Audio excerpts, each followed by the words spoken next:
So, good morning, everyone, and welcome to the final seminar of the Rethink project. I hope you can hear me fine and see the screen as fine as possible. We are really pleased to see you all connected from many different places, maybe around Europe or around the world, thanks to the technology. And I hope you are and we are ready to follow this seminar together. First of all, please let me have some words about myself. So I'm Clément Bardoux, working at France Education International, which is coordinating the Rethink project since 2017 and the beginning of the project.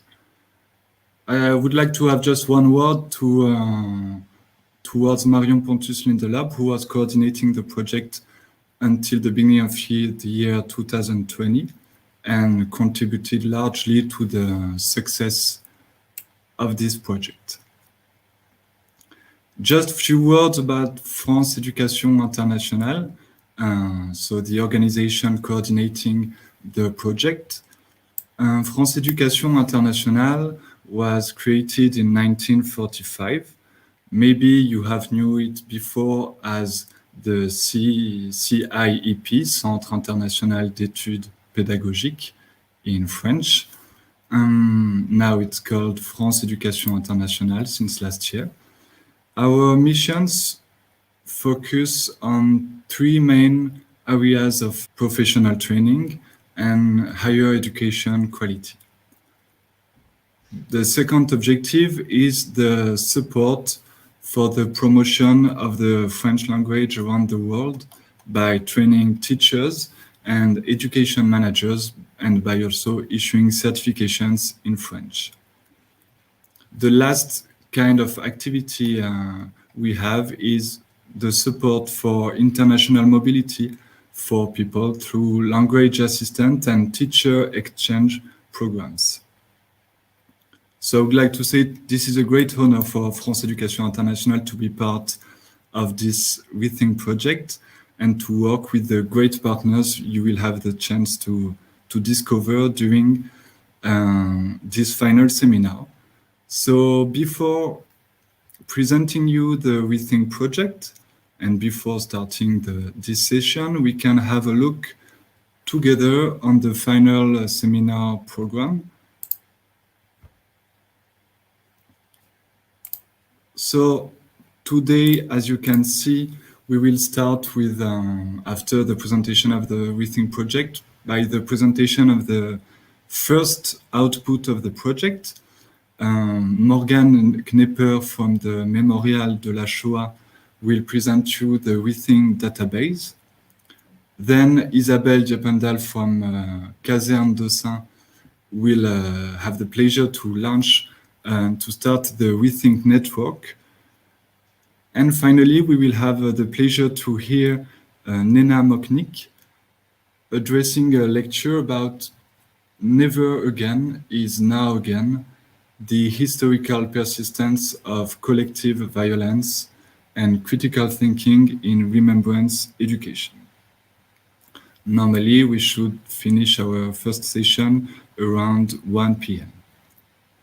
Then you will have a short time to rest and be back tomorrow afternoon with us at 4 p.m., still online. And on Facebook, YouTube, and other links, you can follow us. And tomorrow we will address with Wouter Senav the case of bringing Remembrance Education into the classroom. So tomorrow the session will be particularly focusing on how Remembrance Education can take place and can go into the classrooms. And we will have the presentation on two main results of the Rethink project. The first one is the Rethink Teacher's Guide that will be presented by Alice Modena from Euroclio. And the second one will be the e-learning platform that was finalized in January of this year, and that will be presented by Alessia Valenti from the Chésier. Then we will have our last session on Thursday morning at 10 a.m. Central European Time. And we will have a panel of 3 speakers with 3 different points of view on remembrance education. The first speaker will be the Professor Darius Stola, who will address how we can present a difficult past in a way that it is meaningful today. Then we will have the point of view of Martin van Alsten on how to bring theory into practice. And then with Jean-Philippe Restouex from the Council of Europe, we will see how the public authorities have a role to play with remembrance education. And finally, Isabelle Diependaele from Kazerne Dossin will present the policy recommendations of the Rethink project.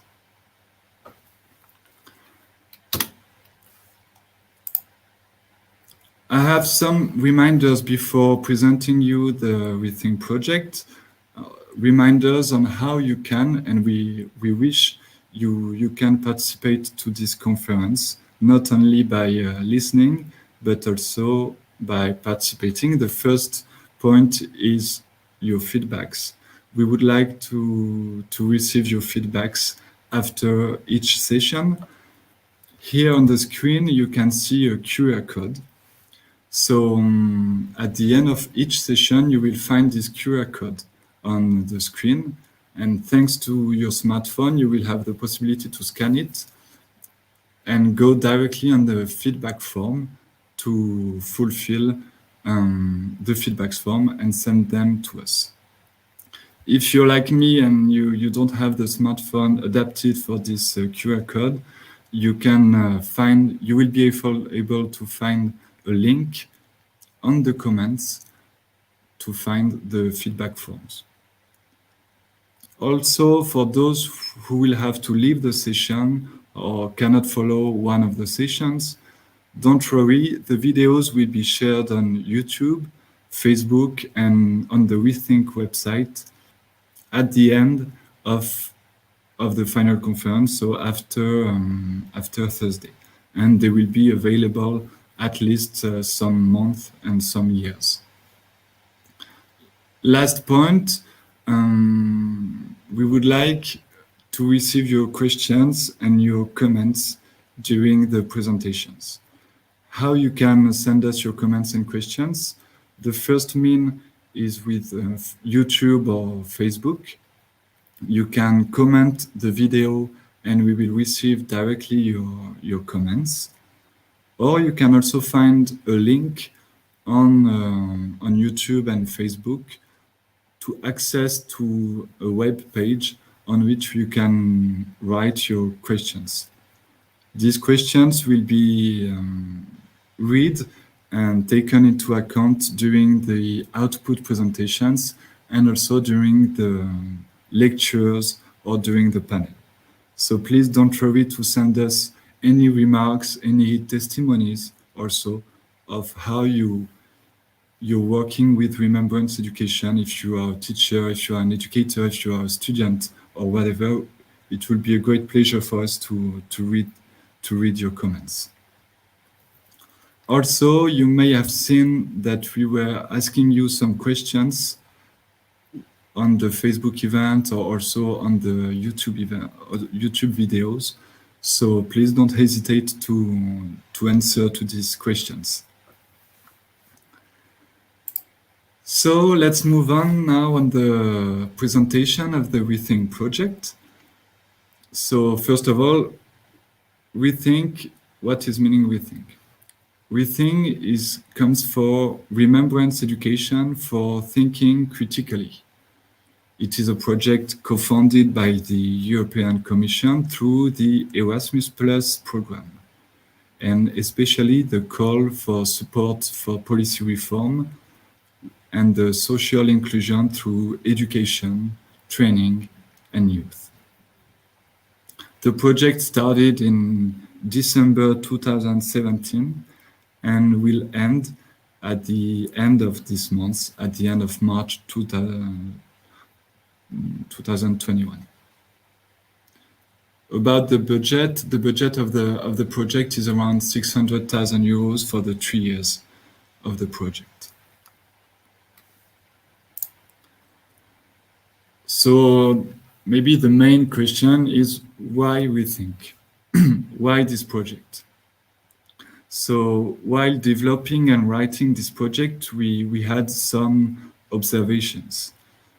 After the terrorist attacks and recent events in Europe, we've seen that disagreement, rejection of identities that are perceived different, that can lead to polarization and radicalization. We've seen for some years a rise of polarization and radicalization in our societies. Yet there is nothing new about two identities being pitched against each other. The memorials, the NGOs working in the field of remembrance education and democracy building are already for decades working on these issues. These institutions do not only contribute to the transmission of memory, but they also play a role in the response to current challenges, such as the rise in anti-Semitism, racism, xenophobia, and radicalization. Indeed, these institutions have designed a wide range of educational programs and workshops referring to the Holocaust and also to other conflicts. And we believe that these programs and these institutions can enable students to reflect on the 21st and the contemporary issues. They also provide educators with tools to develop media literacy, enhancing critical thinking skills and our ability to challenge the prejudices. So from this background and from these observations, the Rethink project has two main objectives. The first one is to gather and to highlight the educational programs developed by these institutions involved in remembrance education.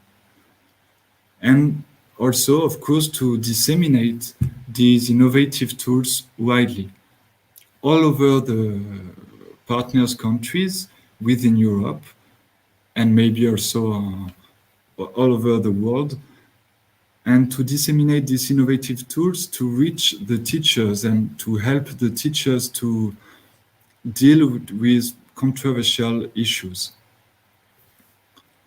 So to achieve these objectives, we've been able to develop and to have a large consortium of 8 partners with really diverse type of organizations. Firstly, in the consortium, we can see 3 memorial institutions. The first one, the Jewish Historical Institute, based in Warsaw, in Poland. It is a repository of documentary materials relating to the Jewish historical presence in Poland. It is also a center for academic research, study, and the dissemination of knowledge about the history and culture of Polish Jewry. Then we have the Mémorial de la Shoah, based in Paris, in France.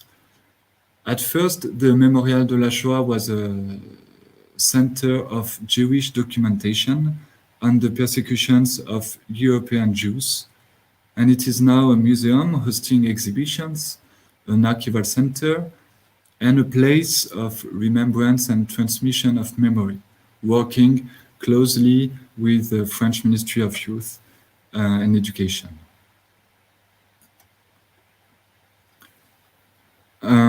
Also, another partner is Kazerne Dossin. Kazerne Dossin was opened in December 2012 and is a memorial, a museum, and a documentation center on the Holocaust and human rights, based in Mechelen in Belgium. The museum, which focuses on the Belgian aspect of the Holocaust, combines Holocaust education on one hand and human rights education on the other one. We have also two organizations specialized in the Holocaust education within the partnership. You can see the logo of the Holocaust Education Trust Ireland. The Holocaust Education Trust Ireland is an independent, not-for-profit national charity in Ireland, which was established in 2005. And their main purpose is to educate and inform the Irish people about the Holocaust in order to raise awareness about anti-Semitism and all forms of racism and intolerance in Ireland. Then, in the partnership, we have the chance also to have Erinnern at. It is the Holocaust Education Institute of the Austrian Federal Ministry of Education, based in Vienna in Austria. They develop educational materials in collaboration with European and international partner organizations in the field of Holocaust education and prevention of anti-Semitism and racism. Then you can see the logo of CESIE. CESIE is the European Center for Studies and Initiatives based in Sicily, in Italy. It is a non-profit, a political and non-governmental organization.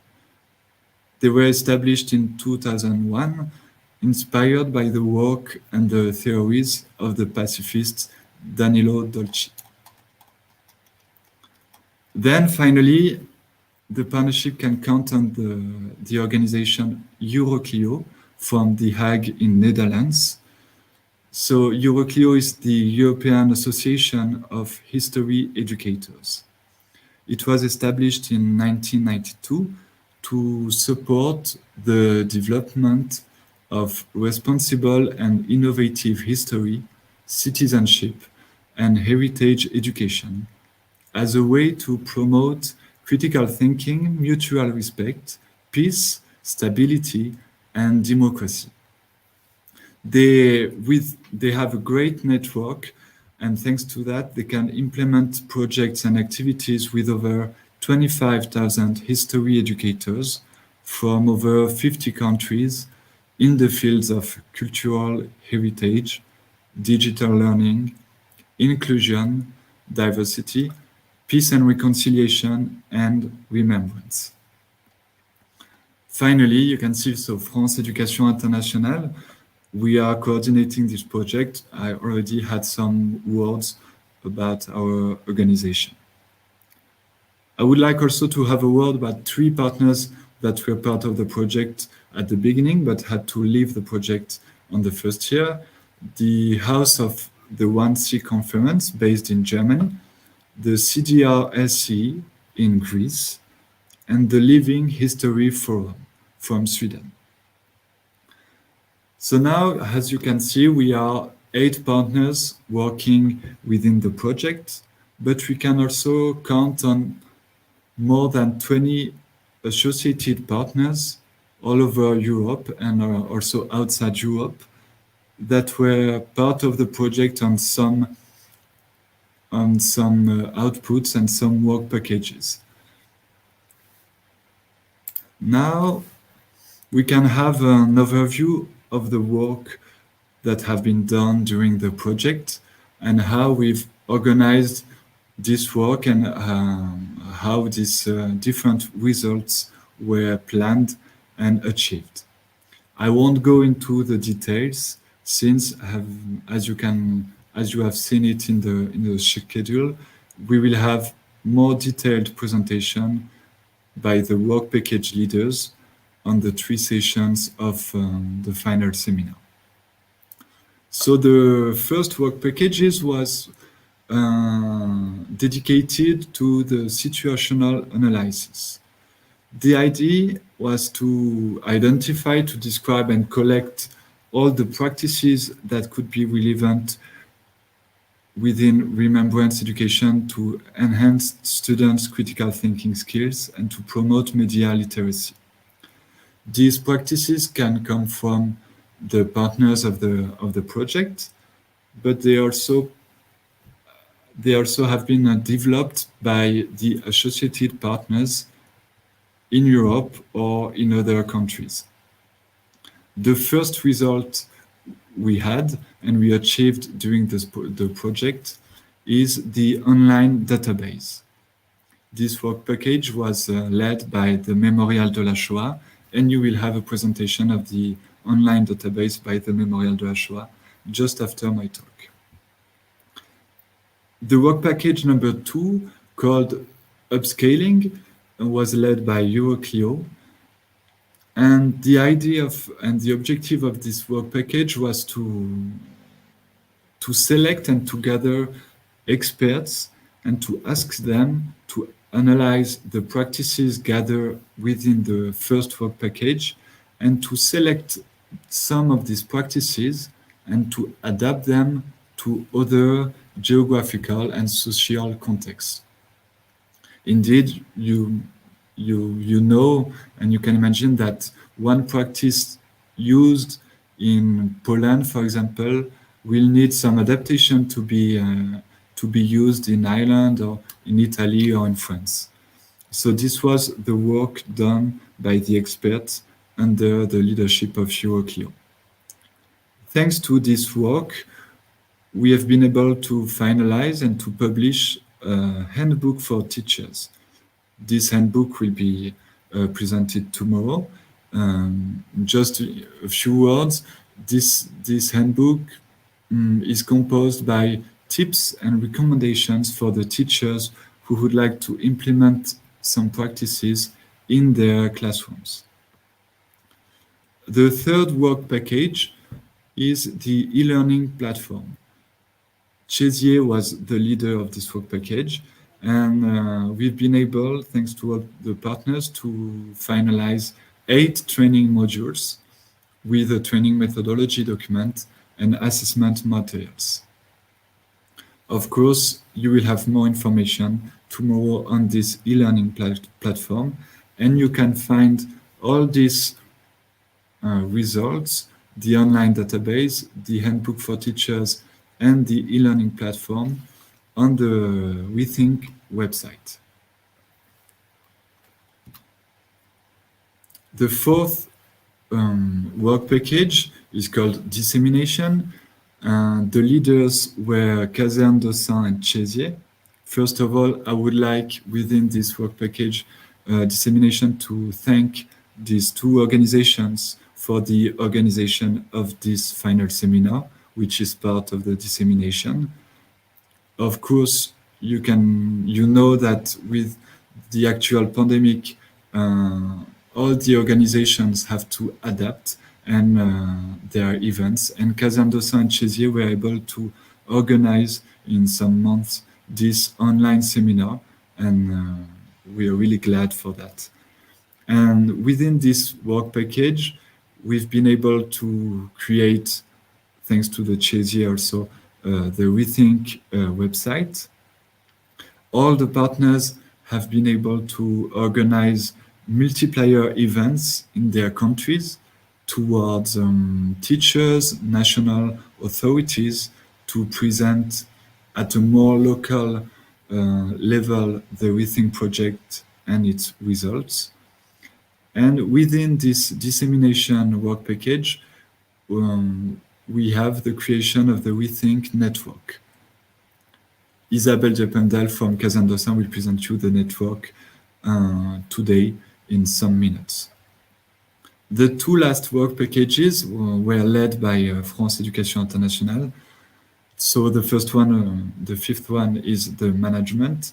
So the idea was the objective to manage manage the administrative, financial, and technical and scientific tasks to achieve all the objectives of the project. So far, we are glad to have been able, despite some difficult conditions due to the COVID-19, to achieve all the results and to be able to share them with you. And the last work package evaluation is really important because for all these results that we can present to you, we had two types of evaluation. The first kind of evaluation was an internal evaluation, a peer review between the partners. And the second kind of evaluation was an external evaluation. For that, we want to thank the experts, around 20 of them, who were involved in the project at each step of it to evaluate the main results we had in the project. This ensures us of the quality of the online database, of the handbook, of the e-learning platform. And this enables us also to be quite sure that these results and these documents are relevant for the teachers, for the educators, for the national and European authorities. So now that you've seen how we've organized and why we've developed this project, now who can be interested by this project and by the results? Of course, teachers and educators can discover the new practices and programs and tools to implement them in their classrooms. And it is important for us that this project can benefit both to formal and non-formal education. Also, of course, the memorial institutions and democracy-building NGOs can discover new practices, can also share their programs and practices. They can also contribute to this exchange of practice by being part of the network. The network will be open to any organizations, any individuals willing to discover or to share their experience on Remembrance Education.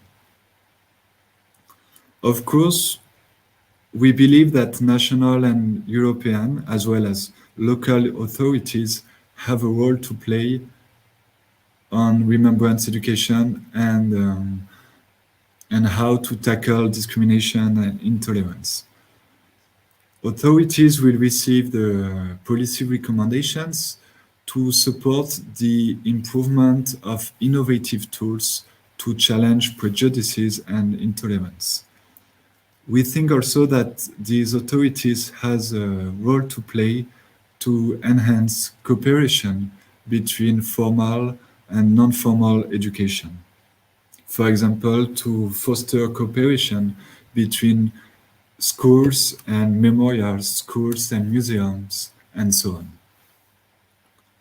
Finally, we hope that the young adults, the students and pupils will benefit from this project. Of course, we hope that they will be able to develop their critical spirit, critical thinking, that they take benefit from these initiatives in order to reduce all forms of discrimination, and that also they will be able maybe to go on the Rethink project website. And we have a special page on this website for the young adults who want to discover new practices, new tools to find information on internet, for example. So you can see that we have a wide range of organizations and individuals that can be interested by this Rethink project. I remind you that all the results and all the outputs of the project can be found on the Rethink website. And we will be glad to see you joining our network that will be continuing the work at least 3 years after the end of the project, and maybe more. And we hope that we will pursue the work already done within this project. So I've done now with my presentation and the presentation of the Rethink project. Don't hesitate to go on the website. Don't hesitate to send any comments on the comments on Facebook and YouTube. And of course, you can also contact us on the website if you have any further questions on the project. We will be glad to answer you for any questions.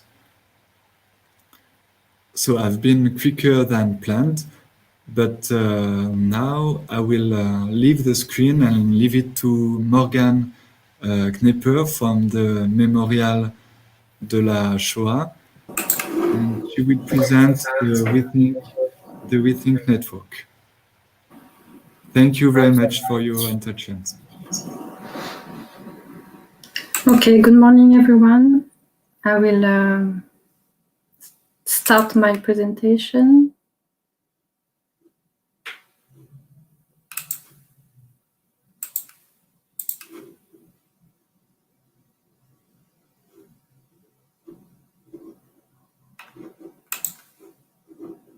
I'm not sure how to share it.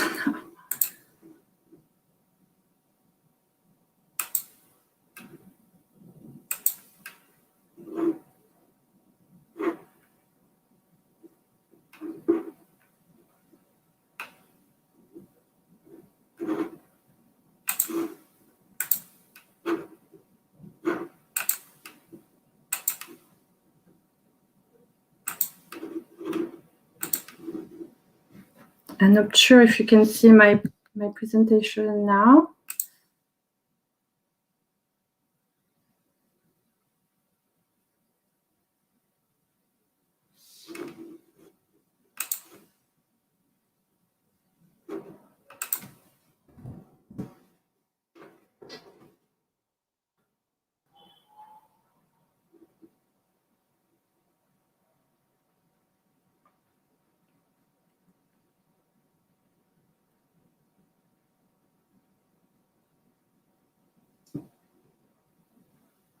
Okay, thank you.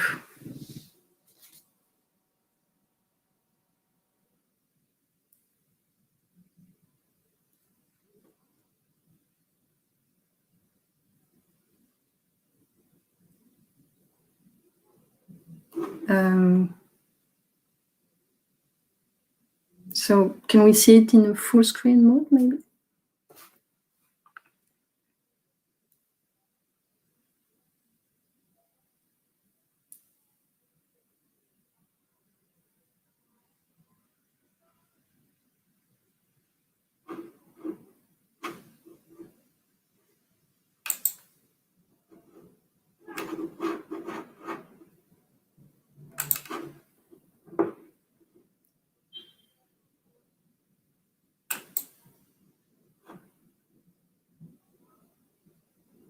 Okay, thank you. So the idea of the Rethink project was to create and promote innovative tools to support inclusive education, challenge prejudice, develop media literacy and critical thinking skills. So the goal was to, so the first tool that was developed was a database, a searchable database. The goal was to identify, describe, collect, and disseminate good educational practices, which use remembrance education to tackle these challenges. So when we talk about best practices here, yeah, still the first screen, we mean the educational practices that address the themes, the publics, and the scopes that are delineated in the project, what I just described. Also, when we talk about remembrance educations, we talk about programs that employ a historical perspective to address the prevention of radicalization, so that process that leads to violence, and programs that reflect on the past to highlight contemporary issues. And also, when we talk about effective approach, it's basically an approach that could be readily scaled, so adaptable. Okay, next. So I just briefly explained the methodology that was used to create this database.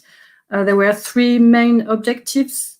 The first one was to make it efficient. So in order to define which information from organization practices was to be collected and stored, we used a survey because data has to be as standardized as possible to allow users to easily select the database categories. I will show later how it looks like. So since then the second objective was to make the database easy to use. So since the Rethink database were meant to be online and searchable, we defined some items, what we call a data dictionary. And this item could not be too many, the visual would not be pleasant. So the idea was to select these items according to the primary criteria teachers have been selected for practices for the students.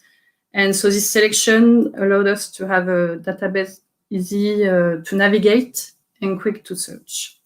So the third objective was to make it sustainable.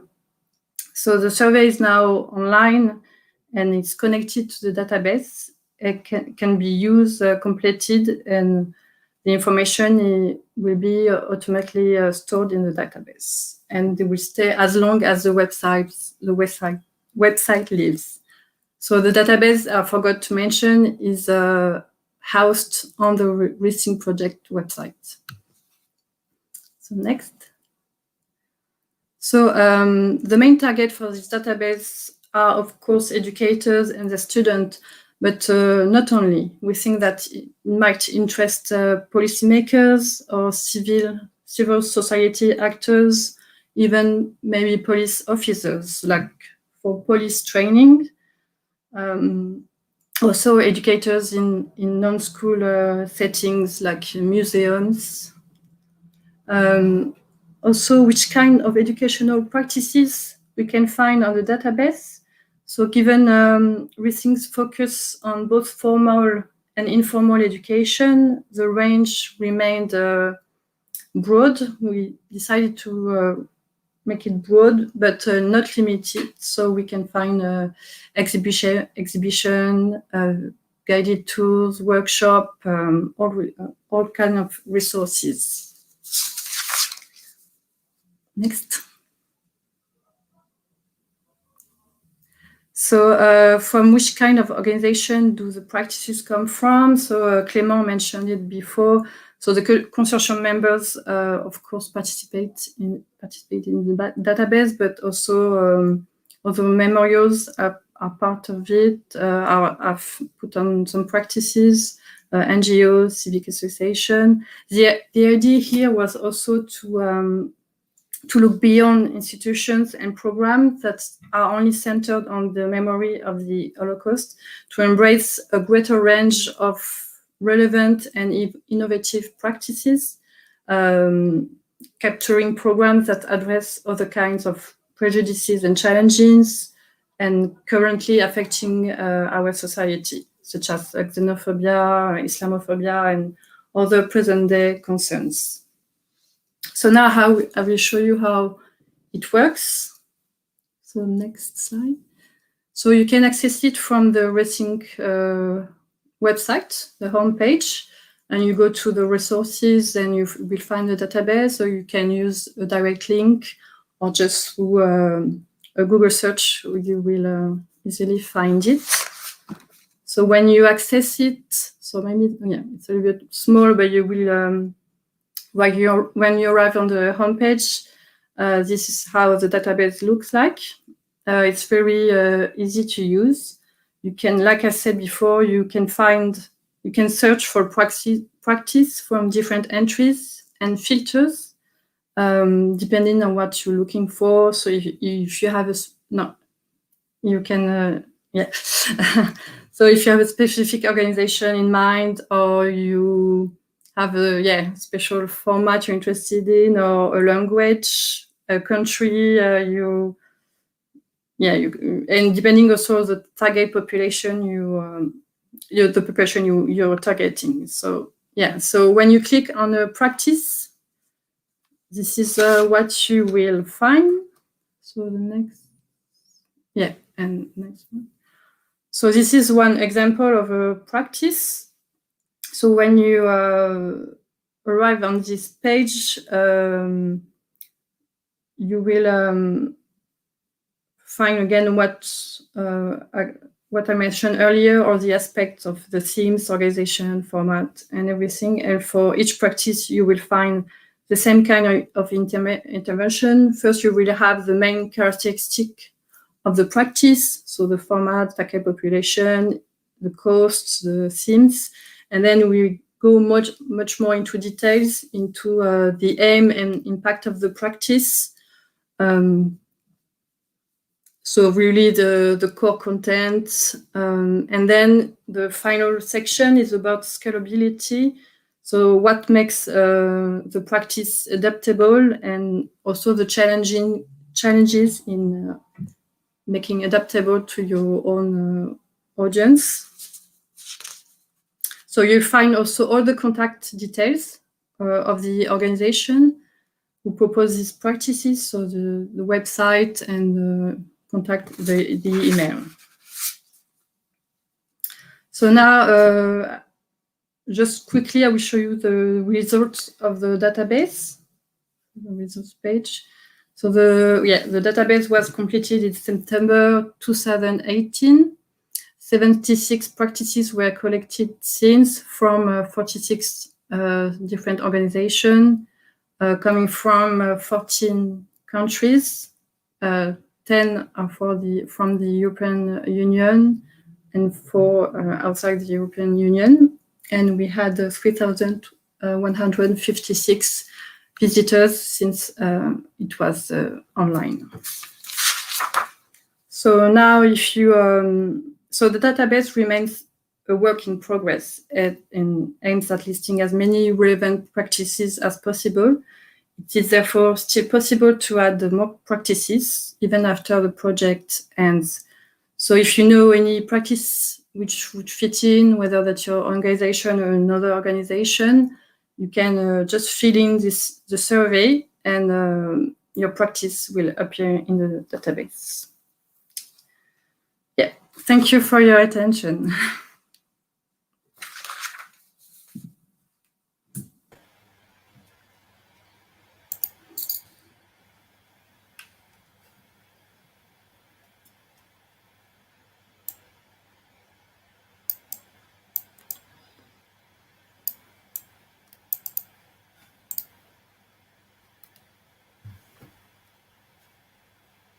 Okay, thank you, Morgane. I will share my screen also.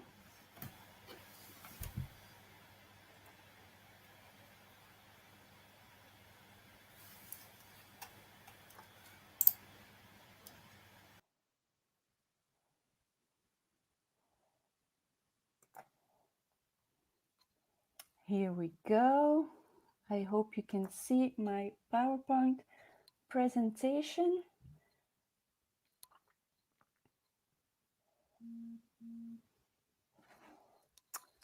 Let me start by introducing myself. I'm Isabelle Diependaele. I work for Kazerne Dossin in Mechelen, Belgium, and I'm responsible for outreach activities. And one of the main projects that I lead is the police project in Belgium. I still don't see my PowerPoint presentation. So I don't know what is going wrong.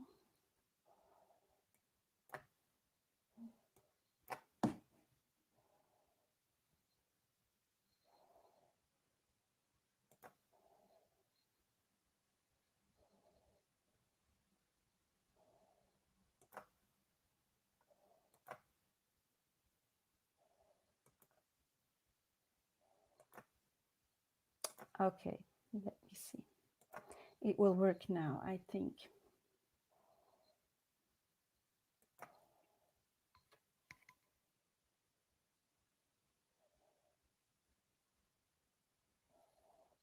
Yes. So I'm very glad to officially launch the Rethink Network today. Although we have already 70 members in the network that already showed us interest in what we were doing since the beginning of the project. The activities of our network are exchanging good practices on remembrance education, but also to promote all the Rethink tools that we have developed. We want to promote through the network the cooperation with other organizations and form partnerships for action. The network is built up around with a board who will do all the secretary work of the network. And so from out that board, we will be responsible for all the administration, collecting information, to send out newsletters after the project stops. We will be updating the database with good practices, as Morgane explained to you earlier. We will do a follow-up through our social media channels. And once a year, we will try to bring all the members together in an event, an online event, we will see, to exchange experiences. We'll keep you updated on that through the network. So it's for us very important that you, as a future member, helps us in sharing and exchanging relevant good practices, to help each other in facilitating the transmission of those good practices, and to support each other in implementing them, but also to promote this network in your own network and social media channels and websites. This will only help us in keep the network growing. And once you are a member, you will also automatically receive our newsletters. How can you become a member? If you go to our website, you will find a form that you can fill in, and you can fill it in as an organization or as an individual. And as soon as you are a member, you will get our statutes, so you know what to expect from us, but also what we expect from you. And you will receive our newsletters during the year. You can also contact us for this year. Morgane and myself, we will do the administration of the network. So if you would have any questions, or you would have, or you need any information on things you found on the website, or things you heard or read about the Rethink project, feel free to contact us, and we will be happy to answer you and to help you in your ideas and projects that you would have in mind. For us, it's important to know how you look at as well the database as on the network. So we're open for questions. Morgane and I are still available to answer your questions. So feel free to share them in the chat on YouTube or on Facebook.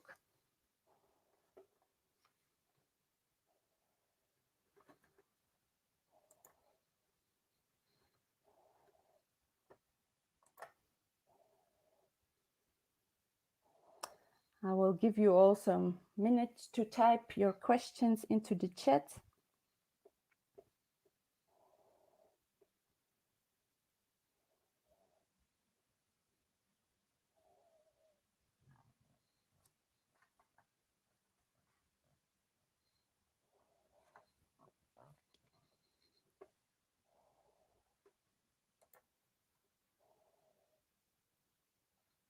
Okay, and I see that there are no questions for now.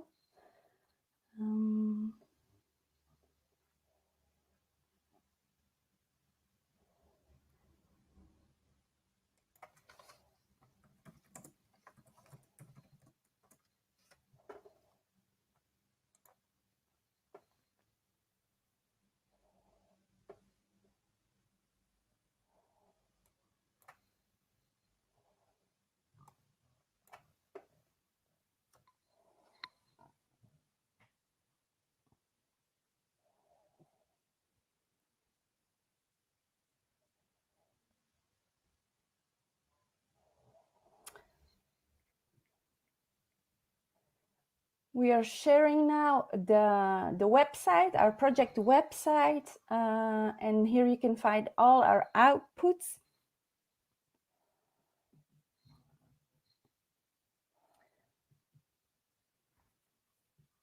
So if you want to visit our database, you can find it. Or if you want to know more about the network, you can find everything under resources.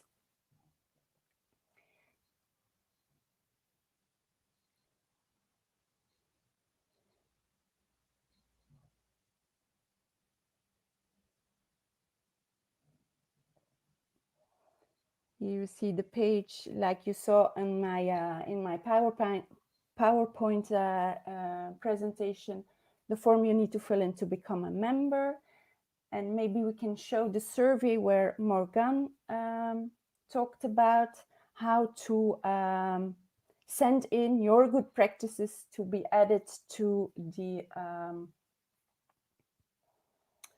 database. So feel free to share with us. The more good practices we can share with each other, the better. We can all learn from each other.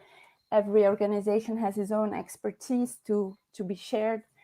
And you'll see a lot of questions we ask about the good practice, but it helps us to share the information with one another.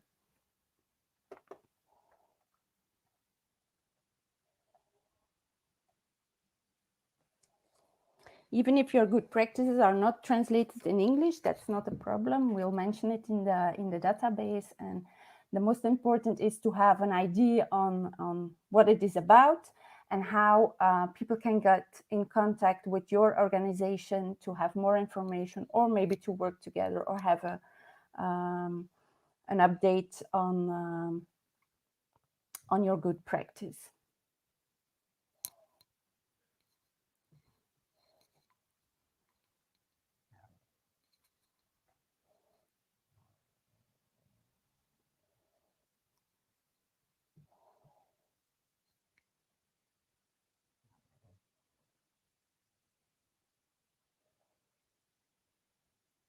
Here you see still other good practices than the ones you already, the ones we have already been showing. It's a wide range of different good practices we have collected already, but we're still looking for new good practices to share with all of you.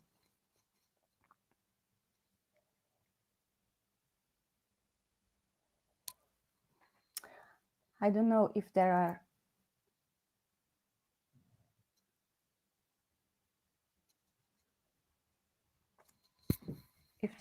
are questions coming in.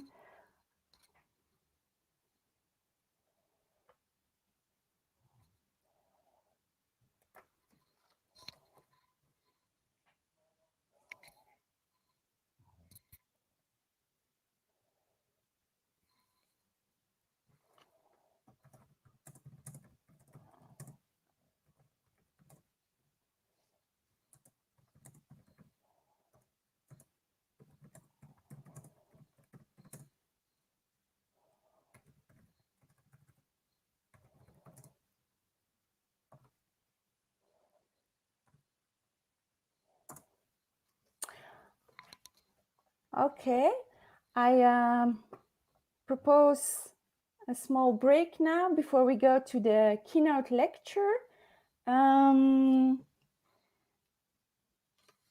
and we will join again by 11:15, I think.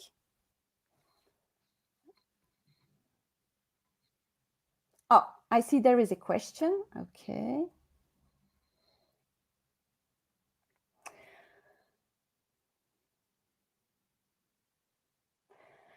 There is a question on the network, and the question is, what kind of commitment is expected from members of the network? What we expect from the members is that they share their expertise on remembrance education activities, and we want to facilitate this dissemination of their good practices, but also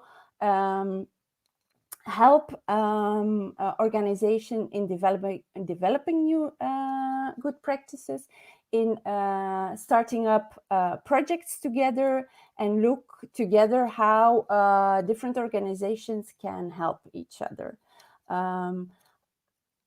What we also want from our members is, when we organize this yearly event that everybody attend, so we can exchange experiences and find out if Rethink, for example, can help with new ideas, with developing new tools to help out. Another question is, can everybody add good practices? Everybody can add good practices, and we before adding them to the database, we go through it and we check the good practices.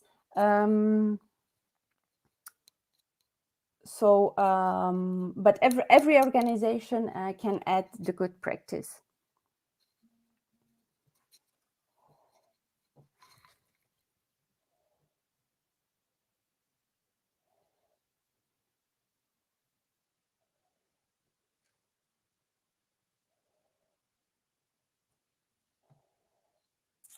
Other questions?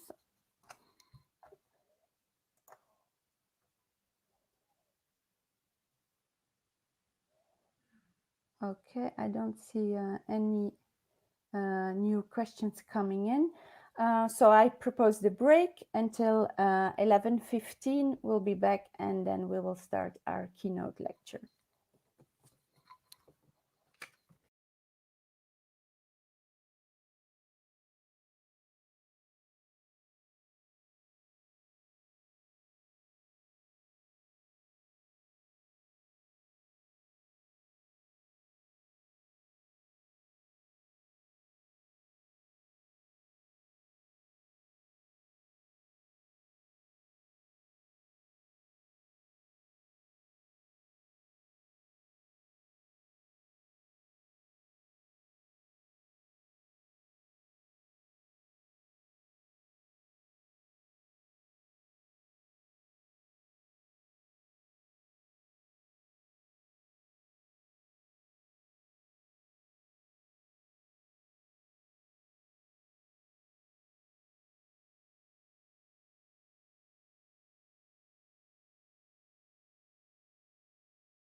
Hello, everyone. We are back again on this final seminar of the Rethink project. Thank you for following this first session. So we've had the presentation of the Rethink project and the first results, the online database and the launch of the Rethink Network. And we will have now the pleasure to hear Nena Moknik from CY Cergy Paris Université. She will have a lecture entitled Historical Persistence of Collective Violence and Critical Thinking in Remembrance Education. I will have few words on Nena Moknik. So she holds a PhD in social and political science from the University of Ljubljana in Slovenia, and also a diploma in modern applied psychology with a counseling practitioner certificate from the Academy of Modern Applied Psychology in Scotland. After a postdoctoral fellowship at the Turku Institute for Advanced Studies in Finland, she is now, as I told you, invited scholar at CY Cergy Paris Université in France. Her main research area intersects questions of long-term trauma recovery, peace education, and prevention of identity-based violence. She is the author of 2 monographs. The first one is called Sexuality After War Rape, From Narrative to Embodied Research. And the second one is War-Related Sexual Violence and Trauma Transmission, Reconciliation and Peace Building in Post-Conflict Settings. She is also used to Erasmus Plus and European project since she co-coordinated the Erasmus Plus Strategic Partnership Project Academic Refuge between 2016 and 2018. She was also involved in the project Teaching Transmission of Trauma and Remembrance through Experiential Learning, one within the framework of Europe for Citizen program. We are particularly pleased to welcome her because she was selected as an external expert for the Rethink project during the upscaling phase. And more generally, she has delivered workshops and trainings for researchers conducting field research in traumatized contexts and in the field of social justice and violence prevention. Finally, she volunteers as a humanitarian aid worker in refugee settlements and post-war zones. So, Nena, thank you very much for being with us, and the screen is yours. Also, just a reminder, you can ask any questions or have any comments within YouTube or Facebook or within the form, and Nena will answer them at the end of the lecture. Thank you. Please, Nena. Okay, thank you very much, Clément, for this introduction, and I'm very happy to be here today. Very honored to share some of my thoughts and my latest work with you today, because we are definitely talking about something that's extremely important in the not just with the pandemic, but also with everything what's going on the global scale. At the same time, I would also like to congratulate the entire Rethink team. As it was said before, yes, I had the opportunity to join the team 2 years ago as an external evaluator. And during this practice, I also had a chance to test some of the practices. And something that I learned from this is that remembrance education is definitely not something that's related just to critical history education, because very often we still try to see how we can use the events that happen in the past and bring it to the education today. Of course, not to repeat the violence, not to prevent the reoccurrence of something that we've already witnessed in the history. However, I do not work in history education, and I do not work really in the context of also history research, but I realized that the practices, the technique, the teaching tools that were developed during the Rethink can actually be applied in very, very different contexts when we deal with very complex social and political dynamics. Now, my question, because I applied some of the teaching tools that were developed within the Rethink project in Bosnia and Herzegovina, particularly in Mostar.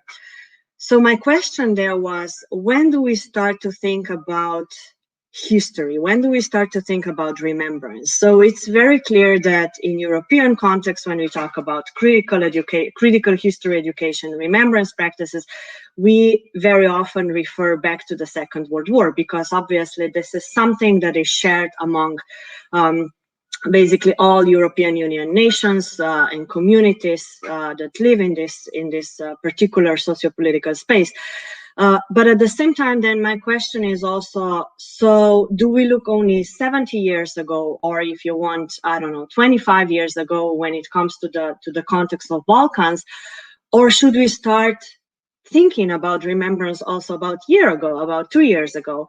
I just returned from Calais, Dunkirk region where I work with refugees, and there's been people who spend there 7-8 years, and it really made me think about, okay, so this 7 years, is this already the history that we want to look at when we talk about remembrance? So what happened to this person when this person arrived to Europe, and all the trauma, all the events, all the collective violence against these people, so particularly refugees? Is this already something that we think of as a history that we need to learn from today, or is it something that we already failed because we didn't learn from the history, I don't know, 10, 15, 70 years ago? So I think this span that where we are working in the context of remembrance education is really, really huge, and it's very unclear where we start to think about remembrance, about memory, and when we intertwine this with what is happening today. So I'll just share my screen to have a little bit of a narrative line for today. So just give me a second. Because today, okay, I'm so sorry. Let's go again. Share.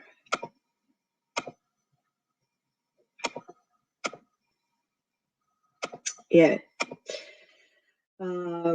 Okay, so for today, I would really like to focus on particularly on collective violence and how we use remembrance education to prevent collective violence, because I believe that remembrance education was established and is working a lot, particularly on this. We want to have an effective education with including critical thinking in history education or separated in remembrance education, because we want to learn from history, not to repeat it.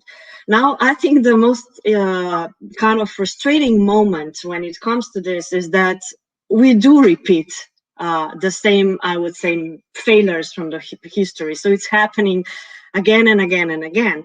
But at the same time, I wouldn't say that this should only be frustrating, or that we would have to feel it as a failure, because the very idea how we see history today in a way that there is more interpretation, there is not just one narrative, in a way that, yeah, there was something that happened in history and we should remember it, not to repeat it.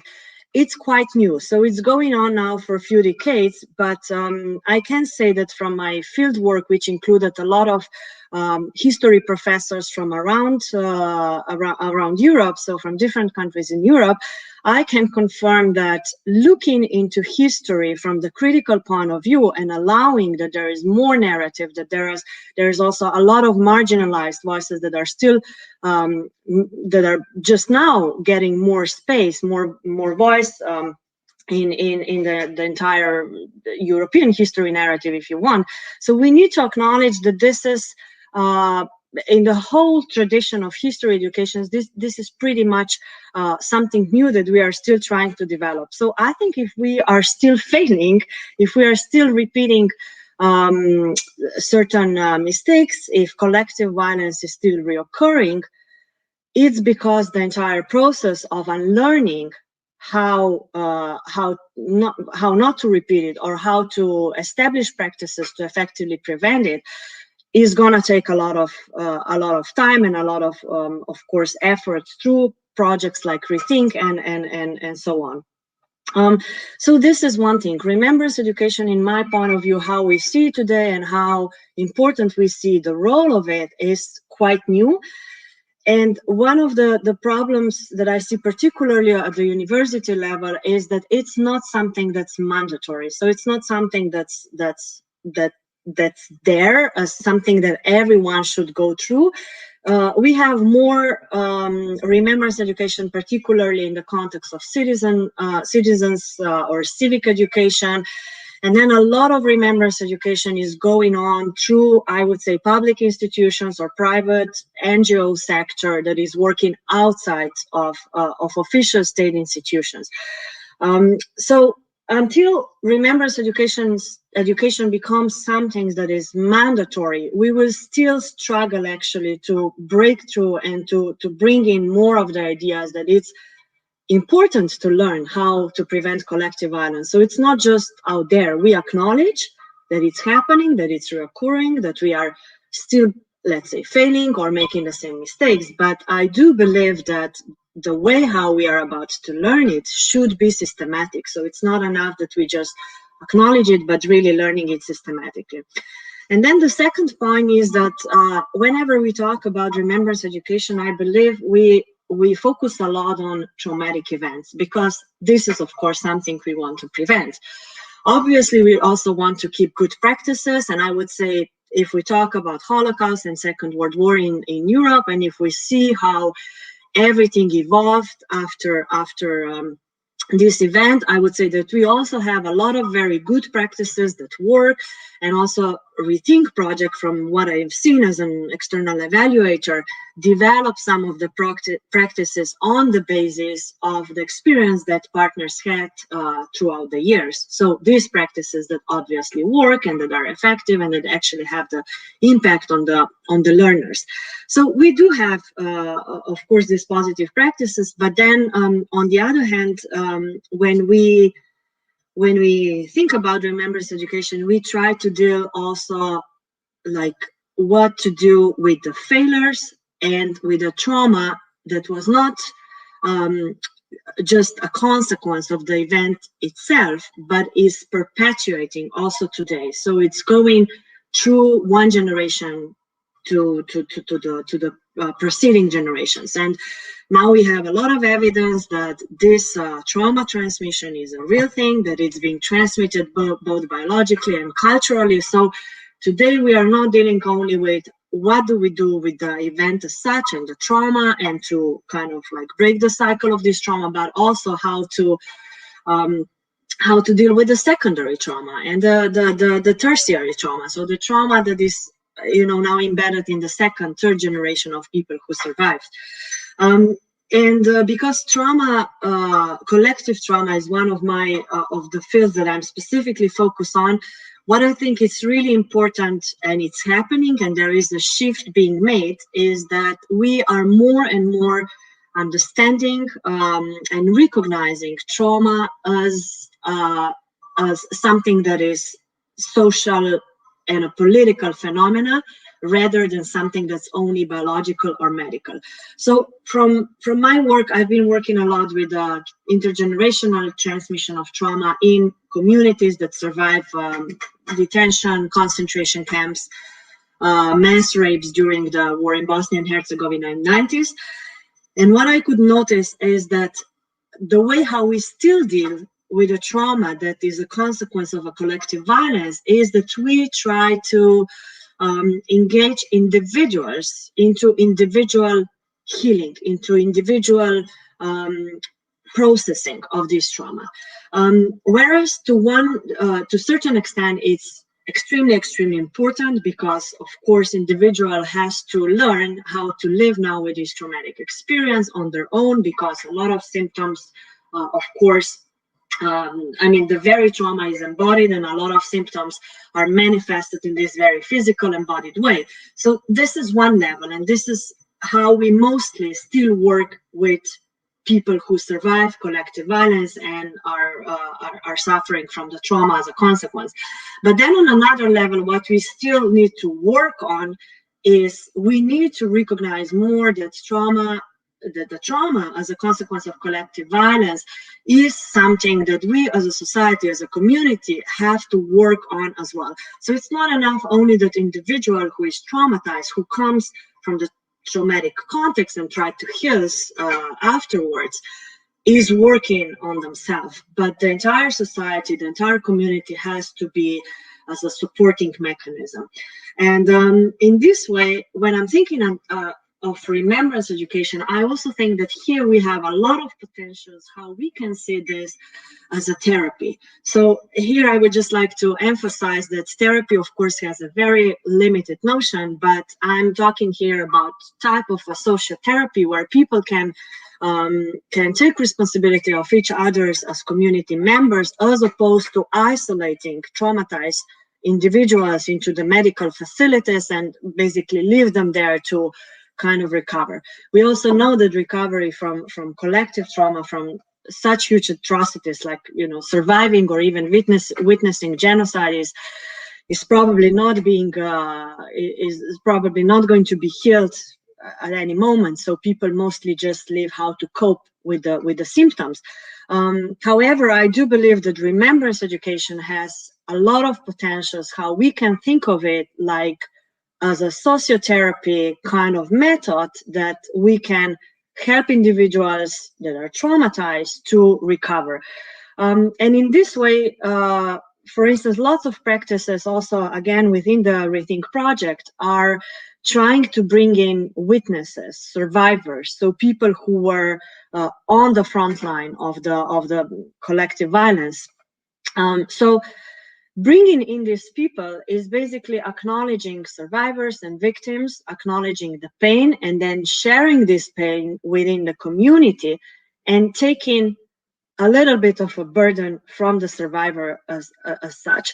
And throughout my work with the survivors, with women who were raped as a part of genocidal or war tactic in 90s, I realized that there is huge difference between those women that were able to share their own experience with the community members, so not with a therapist, not with a journalist, not with a researcher like myself, but really with community members.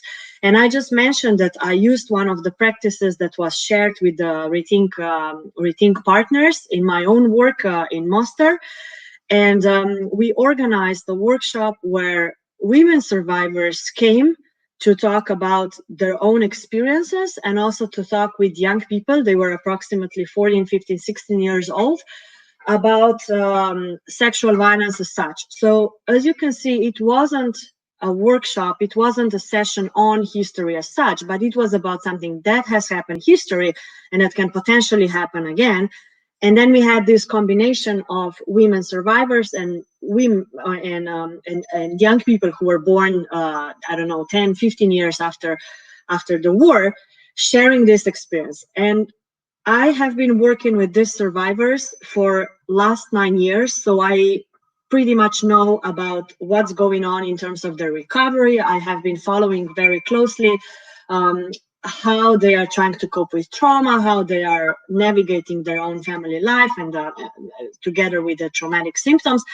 And I can say that this experience, which was really educational practice and which was really based on active remembrance, because women were sharing this story because they wanted to, in a way, educate. They wanted to transfer this experience to the young generation, saying, let's not repeat it again. So it definitely was something related to active remembrance, to critical remembrance of the history. Obviously, this happened 25 years ago.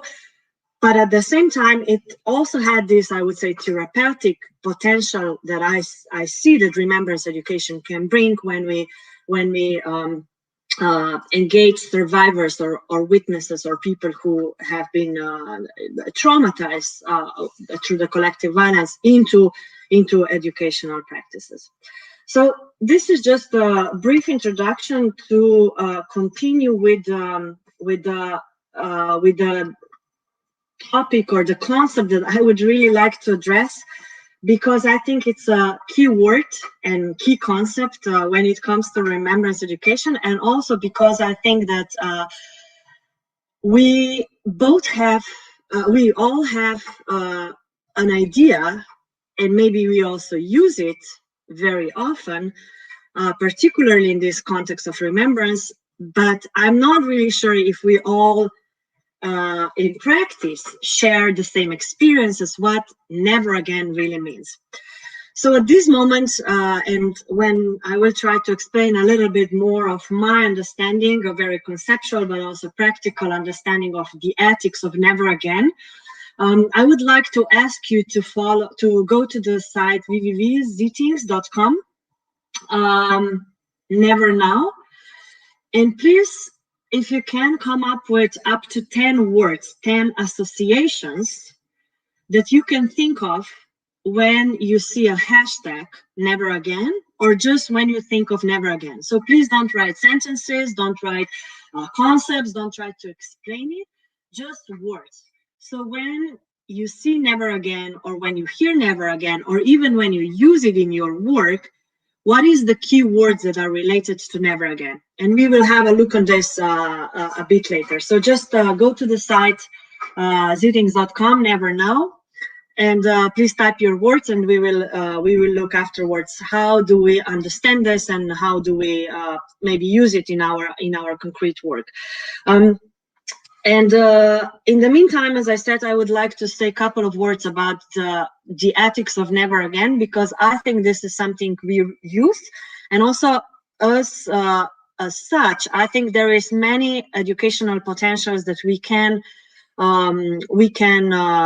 use as part of pedagogical practices in remembrance education. So first of all, I would like to make a distinction between the ethics of never again and the movement of never again. So to make it clear, I believe that never again today is used very, very widely in very different contexts. And usually it's a collective, very often global response, immediate response to the type of collective violence. So, for instance, we have a terrorist attack, and today with all the digital technology, with the ICTs, immediately in a matter of seconds, you will have response all over social media. So different platforms, from Twitter to Facebook, people responding on this attack, relating, empathically connecting to people who survived, to people who witnessed, to people who are victims of the attack, and hashtagging very oftenly never again. So it's something, well, it happened 3 years ago, now it's happening again. 3 years ago, we were trying to take action. While we are failing again, it's happening again. So we are gonna put never again, because it's something that's important for us. It happened again, but from now on, we are really determined to work on it. So with these movements are usually based on the, I would say, kind of assumption that there is the universal human experience of suffering. So that suffering is same for all of us, no matter where we live, no matter what class, what race, what gender, whatever either identity we possess. Suffering is something that we all share and that no one wants to experience. So it's basically the movement, this sudden ad hoc reaction, which today it mostly happens online, but of course it also happens as street manifestations or sometimes even as planned events that are usually, I don't know, around the important days, remembrance dates and so on. But these movements usually are not very, I would say, very complex, and they are also not very sustainable. So many times you would have this ad hoc community mobilization. People would be mobilized because they connect emotionally. They would go on streets or they would go on platforms and share their response. This in a way is of course important, and I would say it gives specifically a lot of comfort in the moment when collective violence happens. But when we talk about remembrance education and remembrance education being effective, I believe that we need more complex understanding and idea of this never again. So what does it really mean, and how we make it sustainable and long lasting, and really understanding it, so not just saying it. And I believe that most of us who are hashtagging never again would say like, yeah, I'm very honest, when I hashtag this, I really want this would never happen again. But the thing is, we perhaps don't really understand that the action that is required after this is really, it really needs a lot of effort, and is probably something that's gonna take a longer time, not just this one-time manifestation. So in this way, I prefer to talk about the ethics of never again, because the ethics of never again, of course, the motto and manifestations using this idea of never again are going much more back into history than Second World War. But I would say with the Second World War, this really became a very, very powerful slogan. And I don't want to say, I'm really curious about your associations, but it very often connects, of course, to the Second World War and everything what happened during this period. So when I talk about never again, I really want to refer more on this post-Second World War human rights regime, which was based on imposing laws to prevent reoccurrence of collective violence, so of genocide or any other type of atrocity. So it was very systematic, it was state-run, coming from the governments. And this is where I see that we sometimes have a challenge with remembrance education, because we can find ourselves in the middle, right? So we have the ethics of never again, which I believe are the regimes or the systems that are imposed from the top down and are basically funded, sponsored, supported by governments, by states, by public institutions. And then we have this community, this people's movement, which is coming from bottom up. So people responding on the basis of emotions, and this assumed shared idea of human suffering. For remembrance education, I believe to become successful, we really need to work in between these two things, but it's extremely complicated. Why? Because a lot of history education or history as such, especially when it comes to the state institutions like schools, is governed and is kind of navigated by the state and by the idea of building a common nation-based identity or community-based identity. It can be also, of course, on ethnic or other parts of our identities. But in Europe, we mostly talk about nation building. So history education today is still extremely important part of nation building and nation identity. So when it comes to remembrance education, and when we talk about critical thinking in remembrance education, one of the most important components is to start to learn and to accept that there is not just this one narrative. And obviously, there is a lot of narratives that are going against the state. So my question is how we can build the collaboration between all this idea of multi-perspectivity, of different narratives, of maybe also marginalized voices, and the state-imposed idea of what history curricula should involve.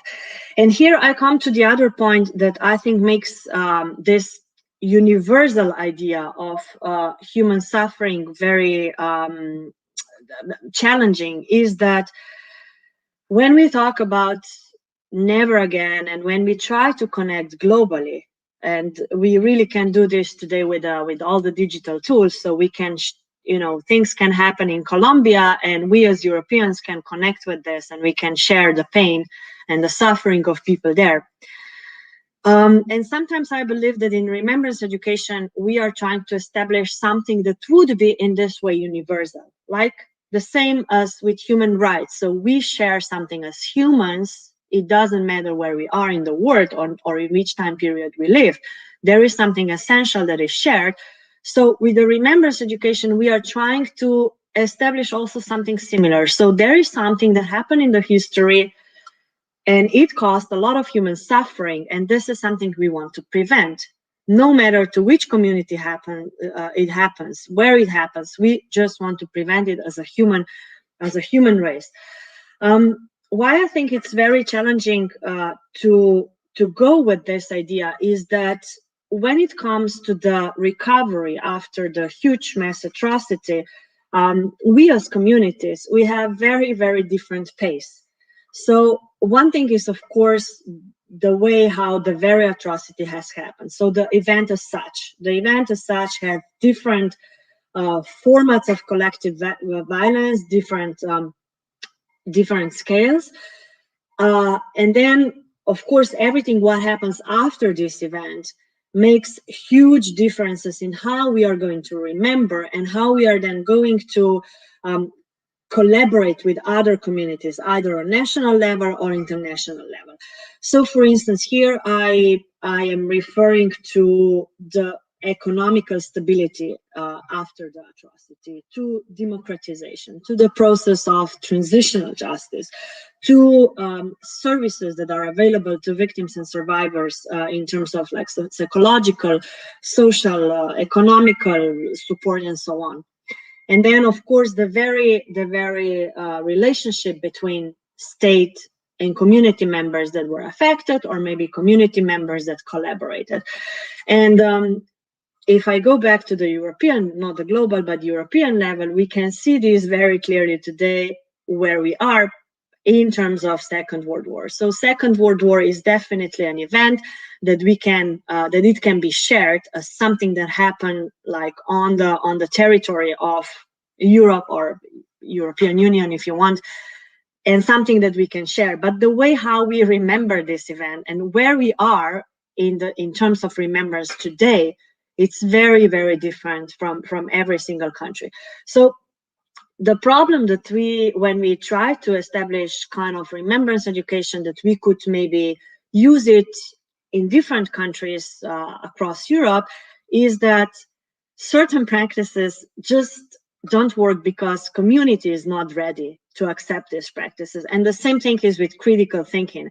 I believe that when we talk about critical thinking and having critical thinking as part of history education or remembrance education, we need to acknowledge that there has to be certain circumstances to allow the critical thinking. And unfortunately, now with the pandemic, we are really, really removing away from critical thinking and going back to the very, very, I would say, maybe dictatorship has a lot of connotations, but we are going into really extreme governments, specifically in certain parts of Europe, and this definitely makes critical thinking generally very, very, very challenging, if not dangerous. So now I would just like to check before we move on from the ethics of never again. I would just like to check with the results, if we have any results. Okay, good. So yes, we do have Just give me a second to share the screen again, so we can all have a look what you wrote and maybe chat a little bit about this.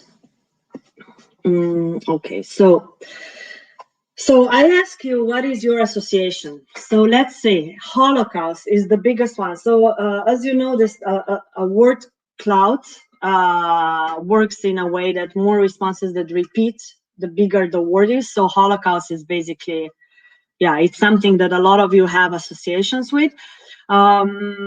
And then also European Union, quite big. Genocide, learning, mass atrocities, challenge, peaceful cooperation, responsibility, commemoration activities, no more hate, prevention promise, burning candles, bystanders, and so on and so forth.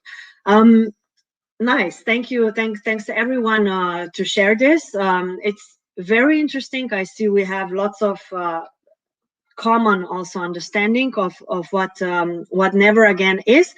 But if we refer a little bit now on what I was talking about, this universal suffering, I believe that if I would ask to create this cloud in another context, let's go to Cambodia, for instance, or to Sri Lanka, I believe the wording would be very different. So the keywords that people, the association that people would have, even though I believe that Never Again would still be something that people would connect and would recognize, perhaps the words, the association that people would have would be different.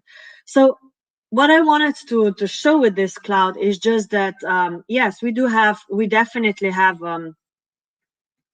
some common understandings about Never Again, but I also think we need to still understand that there is a very contextual understanding of Never Again, and also then how we use it in remembrance and remembrance as such. So another challenge that continues from this Never Again, because Never Again as an ethics is always something that's you know, as I wrote here, between the world that we live today and the world that we want, of course, on the experience that we have from the past.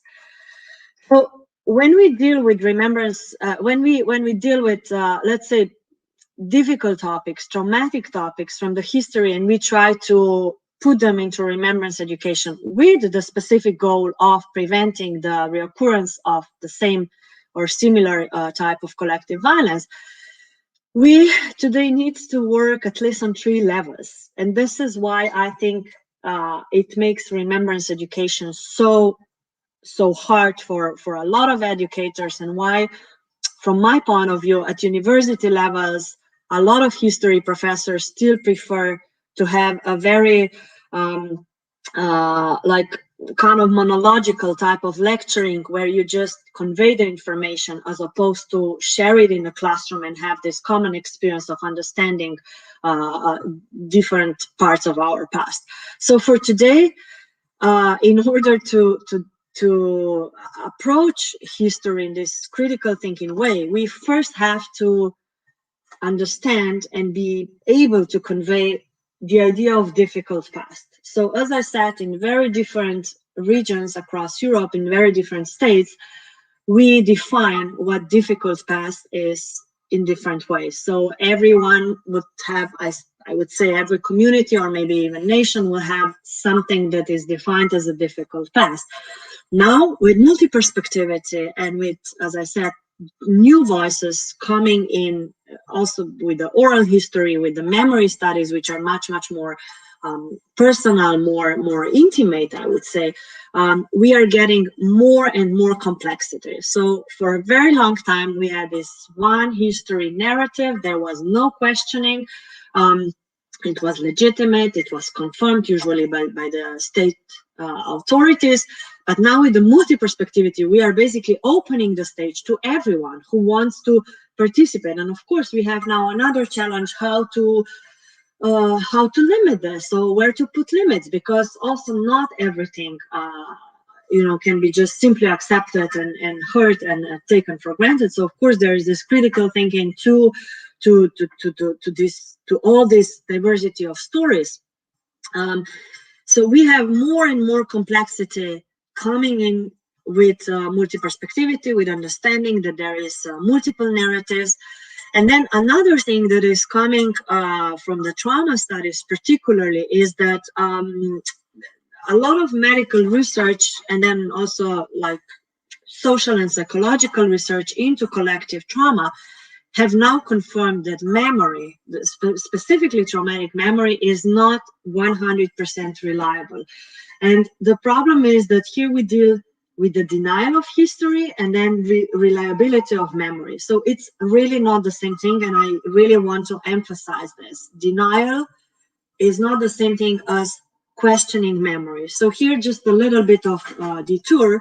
When we talk about how reliable the memory is, we refer to witnesses, to survivors who are trying to capture this extremely, extremely difficult story that is in a lot of cases not even comprehensible for most of the people. So a lot of people would react, and it's kind of biological survival reaction, I would say, but then also, of course, with the surrounding political and social context, a lot of us would suppress the traumatic memory. So something that happens to us and it's extremely, extremely hard to cognitively comprehend is also extremely, extremely hard to break it down emotionally and in our bodies. For this, a lot of people would, of course, be silent and will not be able to share this with anyone for years, for decades. Now, after decades, when people are finally ready to talk and feel enough trust and feel comfortable that now it's the time to share what happened to them, this story has lived with them, and not just with them, but also has gone through the entire recovery process, which is in many countries very unjust. So there is a lot of injustice happening to survivors after the mass atrocities, and which means that the suffering did not end when the event stopped, but suffering goes on through all this transitional justice process, through the recovery process of survivors, mostly because a lot of survivors never meet the justice as they would want to. So with this, memory changes in different contexts in different ways. So one reason why it changes is because it's repressed so much because people want to recover that partially it's lost. And then another thing is that when people try to recover this memory, the context where we live after the mass atrocities changed a lot. The context, the people around us, and as I said, the entire recovery process, all of these things have an effect on how we memorize, how we remember the atrocities. Again, from my own work, I could learn that people who were able to live in the surrounding that was supporting, that was helping them with the recovery, started to speak about what happened to them much faster than those who were left completely alone or who kept living in the surrounding that was still very hostile. So for instance, you can see this difference in the studies when we look into the people who stayed in the country of hostility or people who moved, so people who are refugees or migrants and moved to another, I would say, safer context. And you can see that people who found themselves in a safe circumstances were able to talk about what happened to them during the war, for instance, much faster than people who stayed in the country of hostility, which is of course kind of understandable. So we are still not able to understand maybe how to approach survivors to capture the stories fast. Of course, there is also a lot of ethical dimensions to this. But I would say that now we are starting to understand, okay, memory, traumatic memory is very, very complex in terms how individuals and collectives and communities remember. So what do we do with this? The problem, what do we do with this, is that with a lot of authorities, with a lot of actors, this unreliability of memory is of course abused for the purposes of denial. So in this way, I think we still need to work a lot on, so how do we believe the survivors? So how do we give a space to the survivors to talk about what they went through, and at the same time know that the story has all these different dimensions, and what does it mean? So that, does it matter? Is it important? How then we establish remembrance practices on the basis of these stories or not? So it's very, unfortunately, I don't have any concrete answer on this, but I believe this is really a huge topic for us to work on. So while this difficult past is already hard to tackle with when it comes to how to convey it in education, then we also have difficult present. So difficult present in a way that lots of people today are affected by what happened to them or their communities in the history. So we have a lot of injustice going on. We have a lot of social inequalities, a lot of discrimination practices that are based in the violent past. So basically, if things have happened, no matter how long ago, we still have these very strong consequences. So this is also, I think, why we want to push forward remembrance education so much, because we can see that the past is still here. So it's kind of counting the communities that survived these mass atrocities, and it cannot just be, pushed in the past, and it cannot also be understood like in a separated way. So it's always very much intertwined. So we have this difficult past, then we have this extremely difficult present, which also brings new problems. So problems that are connected, or challenges that are connected to the past and are kind of continuum of what has happened throughout the history.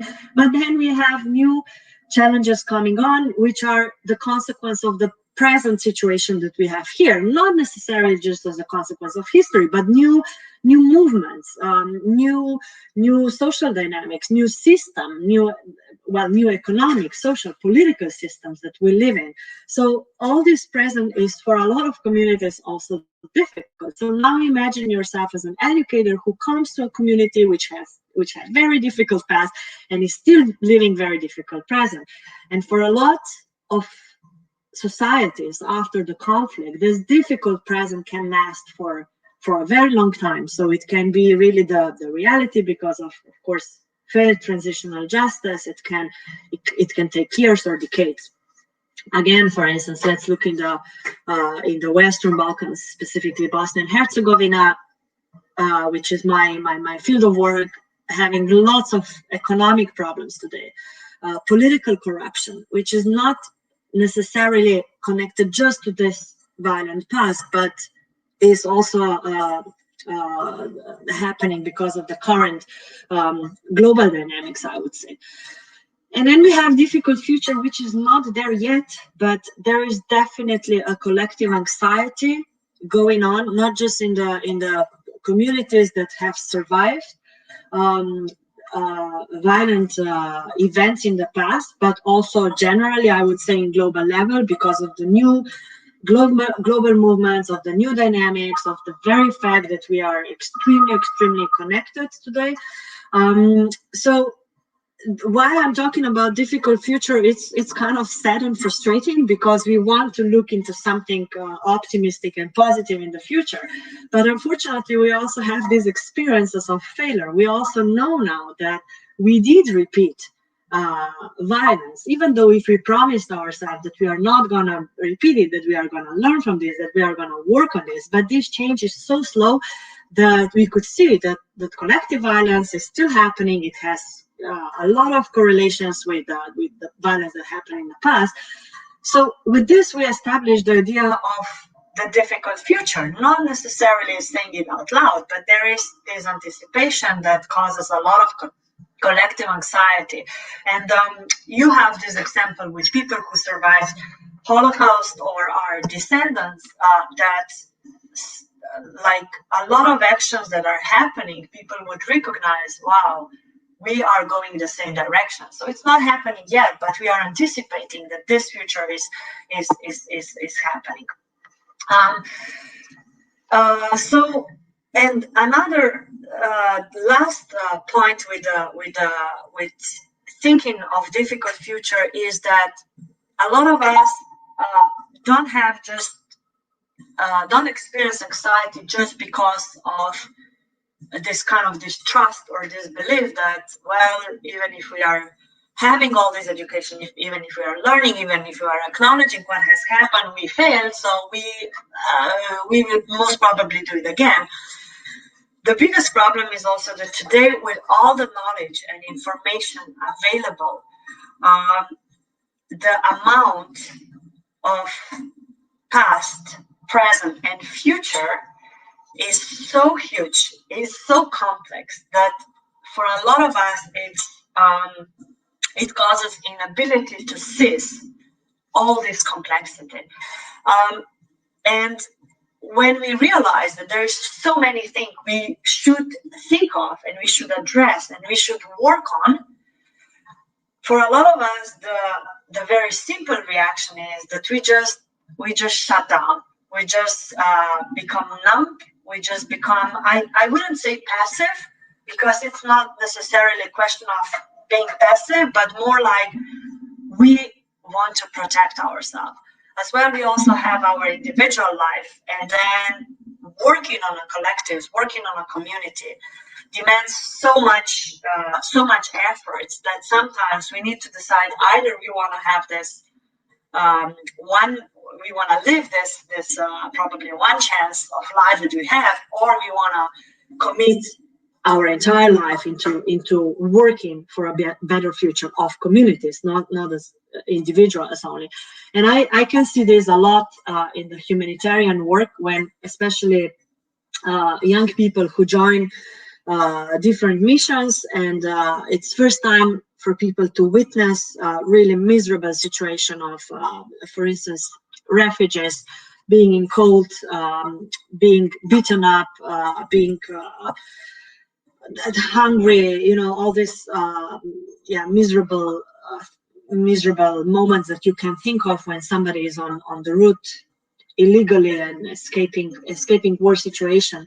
And then you have these young people with really nice intentions coming in, trying to change this because it's not okay, because it's been happening in the past, because we don't want to have a future like this. And after a couple of weeks or months, you can just see the change of the entire interaction of this person with the rest of the world. So not with this humanitarian intervention, but with the rest of the world, because the situation, what you witness there, what you can see, is so traumatic for you as well, so frustrating, that you just get completely consumed into this. And once you are in this stage, no matter if I'm talking about this concrete example of humanitarian action, or if you are an educator in Remembrance Education, or if you work in Mémorial sites, if you work in, I don't know, in education centers talking about difficult past, if we are not able to make a line and understand there is just so much what we can do, we can easily get consumed so much with these past traumas that we are basically unable to work for the futures. So for a lot of people, this becoming a numb or becoming passive, if you want, is a consequence, because there's so many things that we need to address today. This complex present that is intertwined with the complex past that we're still trying to solve is just too much. And it's, I think we should be very honest about this. It really access in a lot of cases our capacities, the ability, what we can comprehend and how we can process all the information in a cognitive way, but also emotionally, and everything what is stored in our bodies. So the last thing, and then I would like to maybe open the conversation and respond to questions, or just to talk with all of you a little bit about everything what I'm bringing in here today, is of course I would call it curse of accelerated digitalization. And I don't want to sound moralizing or being anti-digital. I'm very, very curious about digital technologies as such, and also how we can have better lives generally with all these tools. But of course, it's again a very, very huge field for a lot of us, something that's very new. And I would say that before I can see this generally in education, because now we are 1 year from, almost 1 year since we were all like basically overnight pushed into the screens, and we had to learn super quick how do we now navigate education through the screens, how do we communicate with our students, with generally how we can establish new social relations through the distance. So, and even though if I'm very keen of digitalization, I also think that this accelerated digitalization that happened with COVID causes a lot of, first of all, a lot of anxiety among a lot of people. And second of all, we are now experiencing again this overwhelming feeling of like, okay, now all of a sudden everything went online. So if before we spent years and years and years of developing certain teaching mechanisms, certain teaching tools that we can apply in classroom, bam, overnight, all this seemed useless. Of course it's not, and of course we are gonna adjust, but for a lot of us, it's been a moment of like, wow, we've spent so much time on how we can, how we can increase or enhance the effects of in-place education. I mean, sending our students to the Mémorial site, and now all of a sudden, everything what we can offer people is like watching this site through the screen. For me personally, it's been a huge shift because I've been working on, particularly on teaching methods that include a lot of embodiment. So, because I do think that when we talk about difficult past and prevention of violence or prevention of collective violence, there is a lot of things we need to do about our emotions and our bodies. I also believe that traumas do get stored in the body. So I believe that body and not just our cognitive side, but also our physical, like, so our body side and emotional side have to take part in education process if we are to understand what is happening in terms of trauma, recovery, violence, and so on. So for me, this was extremely huge shift overnight, and I just wasn't clear how to bring body into the screen. But I want to say that this accelerated digitalization, despite, of course, being a struggle and challenge for many of us, I also think now we have a great moment because we have practically not much other options to really explore what we can do with these tools and how we can use it better in the future. So in the background, this page, you can see the very famous, or if you want, a famous project, Holocaust, which I think has been a huge part of huge conversation with a lot of people who work in memory and remembrance projects, and was of course very controversial. And today I think it happened even before the COVID and before we had another options to learn and to engage with digital media. But today, when we mostly have just digital media, I think this is even bigger question. So what do we do with the commodification of all the visual materials that are potentially traumatic and that are potentially that are very, very graphic, and how do we now combine these materials with particularly with the social media platforms, where today everyone has a chance to share basically whatever they want, and also in whatever format they want. So if you think about all the social platforms, there is absolutely no control going on. Well, we have certain regulations and we have certain control we think that we have, but unfortunately, the internet place is so huge that it's impossible to have any control over any narrative.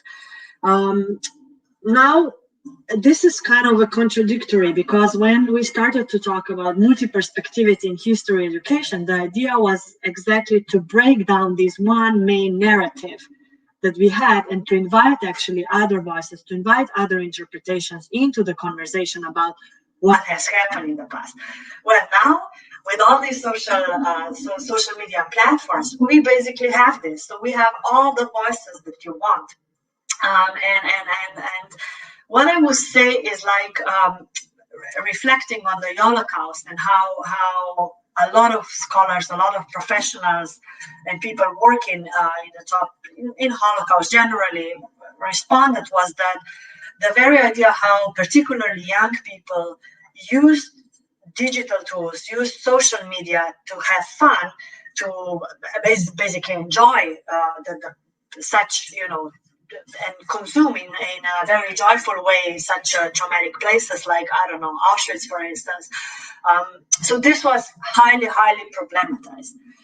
Now, I would like to say that perhaps we as educators or people who work in remembrance education, we have to kind of understand that it's extremely, extremely hard to control what people do with memory. With multi-perspectivity, we still have a little bit of control because we believe it's happening in kind of spaces where we have professionals, where we have practitioners that have experience and kind of critical position towards the memory, and they have tools, educational tools, how to do with memory. But now people taking on the social reality on their own way, with their own skills, with their own competences. We basically are having really, really limited power, I would say, what we can do. So instead of being furious, instead of being angry, instead of being frustrated, what is happening with the materials and how people are using it in a very irrespective way, I would propose to rather maybe take these tools as on our side, so to invite people and to understand why memory is and why remembrance is interpreted or wanted to be practiced in certain way. So I think for us, and perhaps it's also just a generational thing, one thing to perhaps do in remembrance education is also how we can establish better this participatory creation of the memory. So I experienced when working with Bosnia and Herzegovina, when working with teenagers, very often I experienced that those young people actually didn't really want to remember what happened. Perhaps they would want to remember when they would be 20, 25 years old, but when they were 15, 17 years old, a lot of them would say like, I don't want to talk about war. I don't want to talk about what happened because I don't want to carry this burden. I have the burden of today. So just putting on me these memories and then, asking me that I have to do something with this, it's not what I want. And actually, in the continuation of this conversation, what those young people in this particular workshop that I mentioned before suggested was also very concretely, if you want me to remember, then allow me to also share with you how I want to remember and what I want to remember. So I think when we talk about remembrance education, even if you think about the very Rethink project or other educational projects, I was also a coordinator of a project, Again, Never Again, when we were trying to develop tools to work with trauma transmission. But in all these projects, we are still, trying to design these tools. So we are so-called scholars, professionals, academics, practitioners, so obviously people with knowledge, with experiences, with the competences to develop these tools.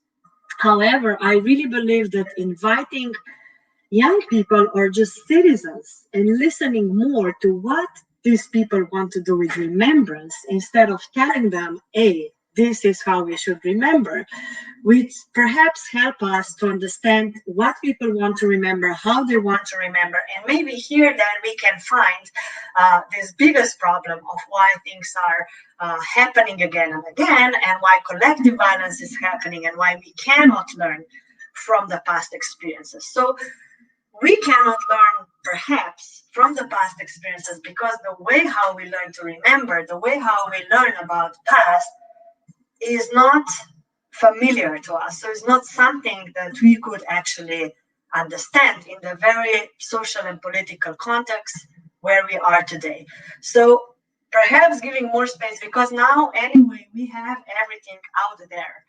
The question is just how we as if you want professional, now engage with what is out there as opposed to trying to control it and to be furious and to just be critical. So part of critical thinking is not just is also not just like trying to decide what's good or bad or how we should approach things from different perspectives, but also like we are so many, we are so diverse, we are globally connected.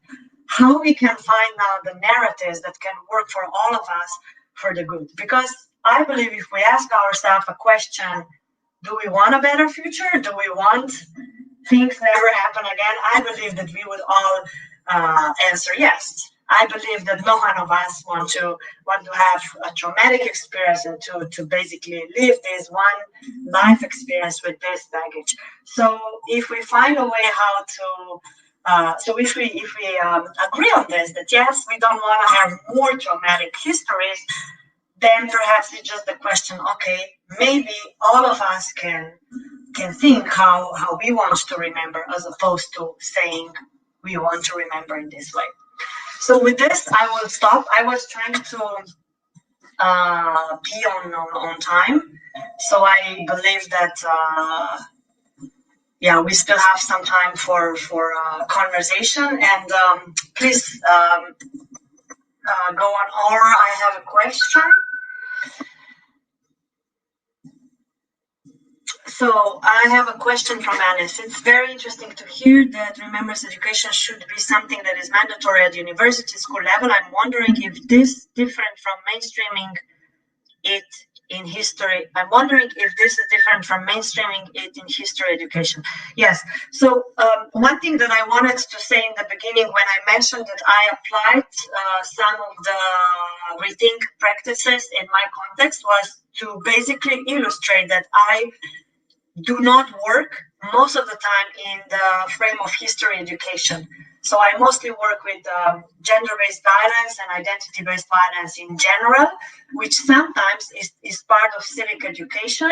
Sometimes it's part of sociology, psychology, philosophy courses. So you can find it in very different, curricula, but obviously not so much in history. What I said and what I wanted to illustrate with this example is, yes, I do think we need to understand remembrance education beyond history education. So if you look the tools, or maybe I would say even today who is present in this conference, most of the interest to engage into remembrance education is still coming from history professional, which obviously is the most logical connection. But I would just say that, for instance, my very field of sexual violence, we need to use a lot of history experiences to understand how these change over decades to see what prevention practices can we establish today. So what didn't work in the past and so on. So we basically have to look in the history, but we are not working in the history. And the same thing is for my field. I work in peace education, but I'm looking to the conflict that happened 25 years ago. And the question for me is like, okay, is this conflict 25 years ago already something that we have to deal with in the history education, or should we address it, in the political science, sociology, psychology, trauma studies, and so on? So perhaps this is also maybe the very word about remembrance, because if we would do another cloud, I believe that the words that we would get would be strictly connected to history. So yes, I do think that expanding the idea of remembrance education into more general education in schools to bring remembrance as such, active remembrance, into other courses, to incorporate it into other courses in the school curricula is important, and I think it would be beneficial. So it's not partial, and yes, making it mandatory. I also think, because I think like Rethink is one of the greatest projects, and then a lot of other projects that are particularly funded by Remembrance strand of European Commission are happening in the institutions that are kind of like an extracurricular program, So there's teachers or a school school committee that decides we are gonna take kids to this and this and this space. So then you, for instance, an individual, a professional who is working in this, let's say, memory institution, I don't know, in a place where a massacre happened, you have this opportunity to get these students for 5 hours and trying to do the best. And this is also why I think in non-formal education, we are investing so much in bringing such interesting tools and methods, because we only have people there, you know, for 5-6 hours, or maybe, I don't know, sometimes 3 days if we are talking about training.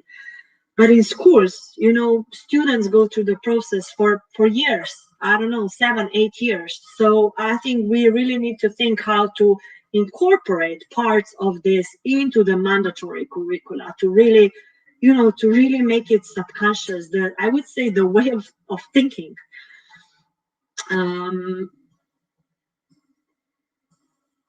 Okay, so there is a lot of other. I have a question, Laura. How to help victims relay their emotions publicly? What are the most common techniques used for that when dealing with active remembrance in Rethink project? How to help victims? Okay, I'm not sure about something. I'm trying to think now about something. Maybe it's better to ask someone else about the concrete Rethink techniques or maybe methods, and everything is also available on the web page. So I think it really depends on your specific context and what you want to convey. But maybe the first part of question I can share, and this is also a concrete method that I used. I think this method was originally shared by the Kazerne Dossin from Belgium, and I use this method. It includes role playing. Also people, asking participants to not position themselves just into the roles of victims, but also trying to play roles of perpetrators, witnesses, bystanders, so to understand the complexity of the event as such. So I adjusted this method and use it in my context in Bosnia. And role play, for instance, also turned out really helpful for the victims, because it's basically a rehearsal in a safe place. So you ask people to do certain actions. For instance, victims, you can ask them to share a testimony within the circle that they trust. So it's a circle of people that they know from before, where they feel comfortable, where they feel that they can share their story without it being denied or without it being disputed. And then perhaps you can ask audience to get into the role play. I did this in one context, trying to rehearse or stage the trial. So victims who have to go to trial are very often secondary victimized, because the trial is usually very brutal. They do not have good defense attorneys, lawyers, and so on. And we basically rehearsed the trial process within the group of other victims, where some victims were playing prosecutors, attorneys, some victims were playing lawyers, and then there was a victim who was preparing, a survivor who was preparing to go to the court.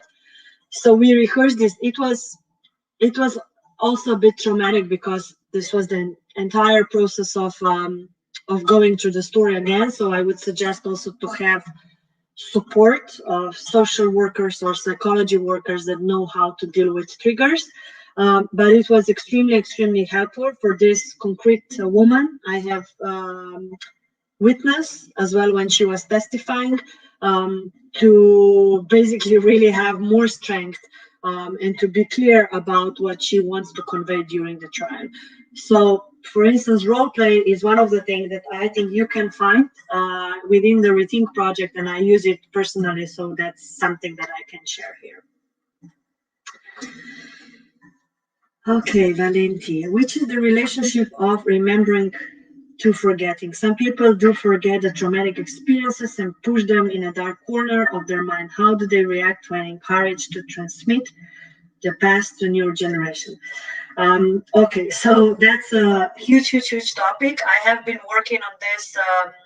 If you're interested, I wrote entire chapter in my new book about the relationship between remembering and forgetting. When I worked with the survivors of the war in Bosnia, I very often heard that they do not want to remember. So this is also the question for me: who actually wants to remember? So who is the people who are pushing the idea that remembrance is important, not to repeat what has happened?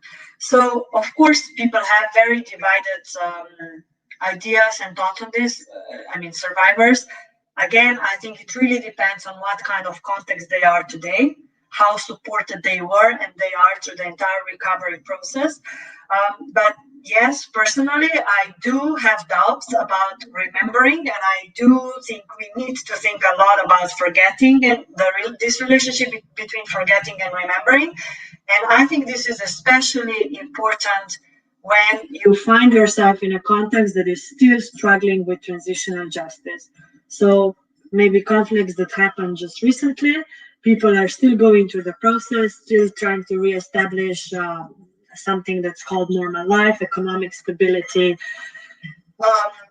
finding the survivors, rebuilding their own life, and then, of course, the life of communities.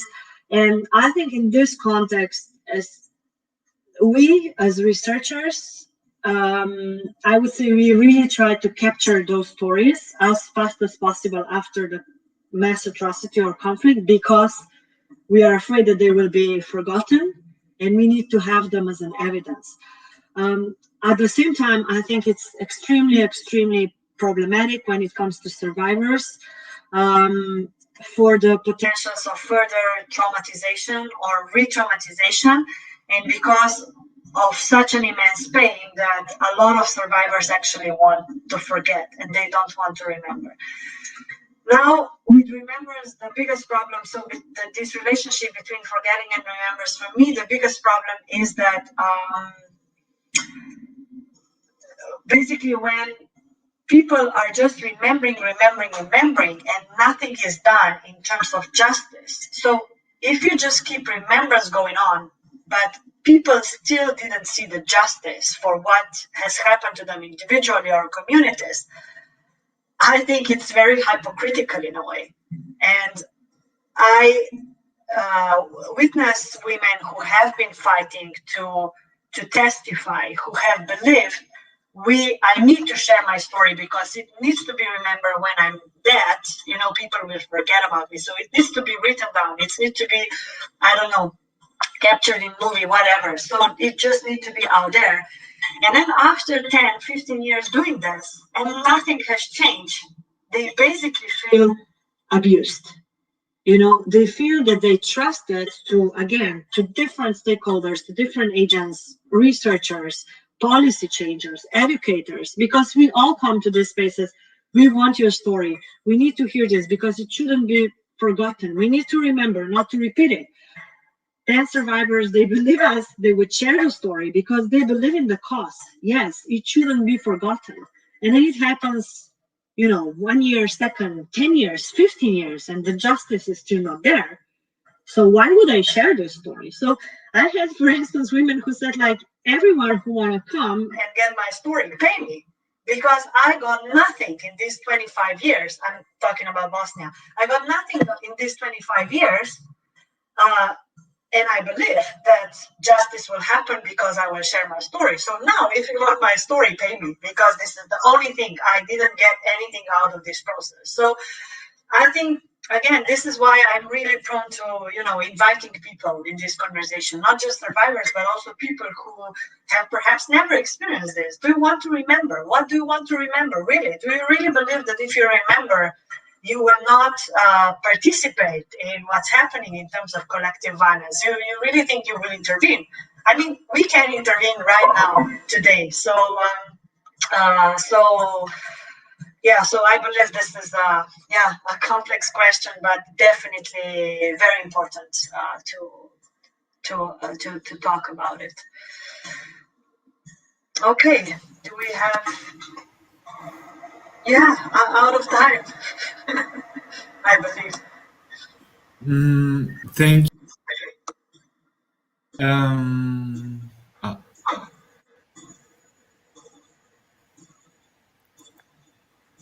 Thank you a lot. Now I think Isabel can conclude. Or we had one last question. I don't know if we have time. Yeah, we have. To go back on the place of Remembrance Education at school, Valerio Bernardi had a question on the exact place of Remembrance Education: history, social studies, civic education, philosophy. Yeah, as I said before, exactly. And also there was the first question that I was trying to respond in a similar way. Yes, I think definitely it has to be integrated in school curricula as such. I think it's very idealistic and it's very easy for me to say this. I know that the practice is much, much harder. And I know that right now teachers are struggling even to deliver what has to be in curricula. And unfortunately, remembrance education still didn't gain this status, how important this is. And I think once we understand that remembrance education is really, really not about past. Of course, we use past as an example, but I really, really think it's about present and even more about future. So when we figure out how to maybe understand it better in this way, then perhaps we can start to think where should we incorporate it in curricula.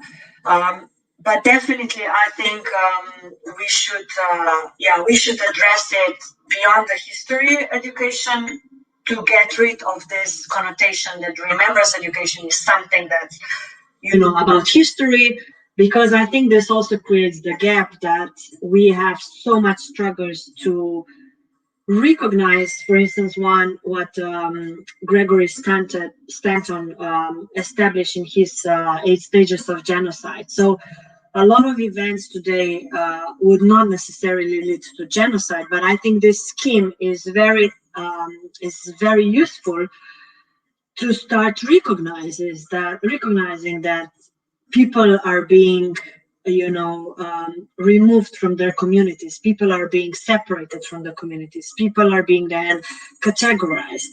People are being, there is certain symbolics included to this. So all of these things are happening to a lot of communities and to a lot of events today.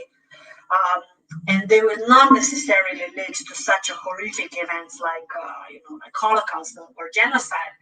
And I think we are still to find a way how to better understand this, that it's not just about the final, the most horrific event, but also everything what precedes.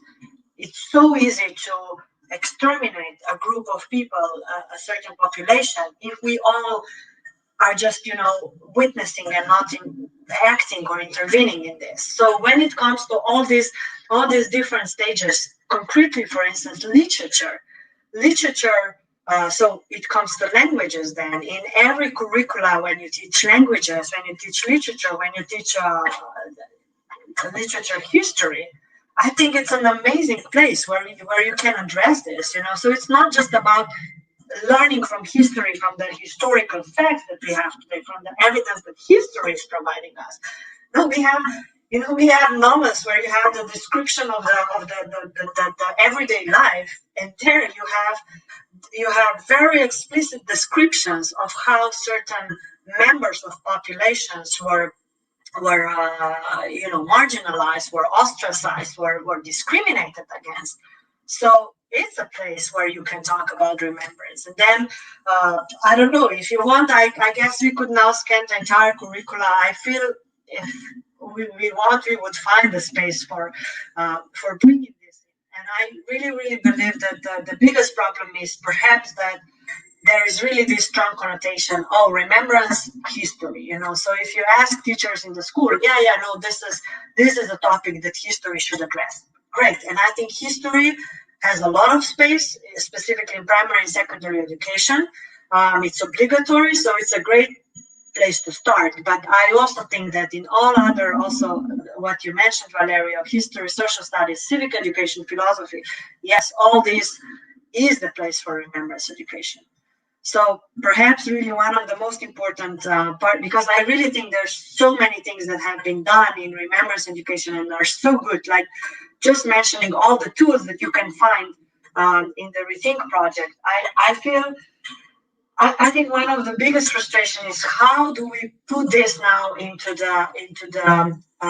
institutional education more.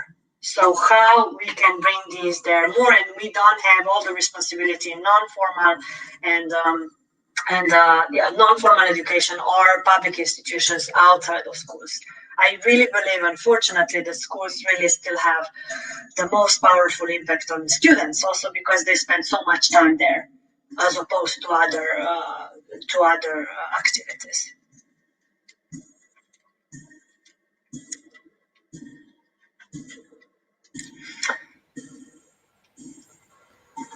We had also, thank you, Nana, we had comments from Tanya. You, at the end of your intervention, you stressed how we could have changes with the digitalization and the access to information. And Tanya had a testimony on history teachers she met in Bosnia and Herzegovina, and the importance of media literacy skills. Yeah. You can have a word maybe on that. Yeah. One thing that I was like when I was preparing this talk, I was thinking, should I just talk about digital media? Because now it's such a huge thing, and I think it really changed a lot of things in this 1 year, because also it was basically enforced on us. As I said, we basically didn't have any other options, especially in the beginning. Now we are finding other ways, but in the beginning it was really just a screen, And I also think it took all of us a couple of months to realize what's happening and then to find ourselves in these new virtual spaces. So definitely the literacy skills, and I think this also shows very nicely now how very underskilled we are and we were prior the COVID. We tend to think like, oh, we know how digital tools work, and this was for a lot of us as educators using digital tools. I was also taking part in developing a video game, and but it was always like, always, in addition to what we do in the classroom. So these digital tools were always, we were trying to kind of getting high tech in a way, but it was, it wasn't mandatory because we had so many other things. And then bam, with the COVID, now it's really in the focus. So I was thinking if I should just talk about this, but then I think there is a couple of things. I think we are still in the beginning. We are still searching how to find the best ways to engage in the digital tools. So I think there's been lots of things also already said on the digital tools. So I wanted to still keep a little bit of remembrance education of pre-COVID times and just to touch the digital tools at the end. And definitely what Tanya is saying, the literacy skills for anyone, I think it's one of the biggest competences that we need today. So media studies generally, and then also just thinking, what do we do? I think yes, I called it curse, and I called it curse just because it came so fast and so unexpected, and we were just basically, we didn't have time to learn about it, to reflect on it, to decide what we want to do with it, to actually gain literacy skills. We just basically had to do it. So in this way, it was a curse. But I also, as I said at the end of my talk, I also believe that we have really amazing opportunity to understand society better, exactly because there's no control. You go on TikTok for 1 hour, and I mean, you probably end sad if you expect a lot, but I think it's also very, free reveal and display of values, of habits, of ideas that we share today. And I think just for instance, let's not take the example of remembrance. Let's take the example of COVID, because I think this is something we can all share in this group, something that we all were touched with in the last year. If you think about COVID, how we try to understand it, you have institutional way of understanding it. So I would compare this to remembrance education that's happening in a control, in a navigated way. So you have professionals, scholars, academics who will establish tools, who will establish platforms, provide content, and send it out there. And like, okay, this is how we want to do remembrance education. So with the COVID, you have the same. You have professionals, medical staff, social, political staff who work on the pandemics and the issues related to this. And you can read this article, you can get, statistics, you can get the material that is composed with people who have experience, knowledge, and competences to talk about it. And then you have 90% of the rest, which is the contribution given by everyone. So, of course, today with the media and the digital literacy, we talk a lot about fake news. We talk a lot about, how to reach the sources that are reliable, how to pick out what we can, trust to, and what is just like, fake news. So this is one thing, how we can approach. But the other thing is also, again, going back to COVID, if you follow TikToks, Instagram, Facebook, Reels, all the social media, and the responses of people on COVID, I do believe that when you collect all this evidence, you have really, really good understanding of what's happening in the world. So it's not just about us as scholars, of someone who's studying. Of course, this is one perspective. And then there's all this evidence that helps us to understand what is actually also happening out there, outside of this, I would say, critical knowledge based on evidence. So these are the responses that people are giving off for free. Well, let's not go to data mining and using of data, but if we follow this media, either in case of COVID or if you want in terms of remembrance, we can get a lot of information that we can use how to further develop the practices. If we see, okay, now every young person is on TikTok, how can I use TikTok to put my remembrance education there? And I presented this in a European conference in November. I used within our project, with the help of University of Copenhagen, who developed the entire idea of using memes in the classroom. I have been now using memes a couple of times to discuss difficult histories with my students, and it works really, really well. Why? Because this is a media, this is a format that they know how to use, that they use in their everyday life. Of course, there is we also have to keep this critical perspective, and then as I wrote on the slide, there is the attention span, where we really, really struggle to ask people to read, like a huge, amount of materials, because the attention span is so little today. So I would say combination of all this, as opposed of trying to be critical when people bring certain interpretation of things. Of course, we need to be cautious about spreading racism, spreading different type of other hate, or being unrespectful toward the victims. But I would always be more for a dialogue and to really address things as they are, as opposed to say that's not the right way to remember. Even though, of course, there can be a lot of ethical constraints, but at the same time, accepting it, trying to understand, inviting people into dialogue, and then breaking it down in a way that it can work constructively, so that it can actually also talk in the language, if we talk about remembrance education with young people, so that we can talk the language that they understand. And to me, sometimes, we talk about Holocaust, which we can understand it's still very much here. And then when I work in Bosnia, where conflict happened 25 years ago, not 17, and I would encounter young people who would have zero connection to this, not just consciously, but like they would just, it's just not my story. It happened so long ago. It's just not, something that I worry about or care about. Maybe they would start when they are older. I can see this with my students, but with young people, perhaps this is one thing. How do we speak their language? So what do they tell us? Can we listen to them better and try to find a language that they can understand?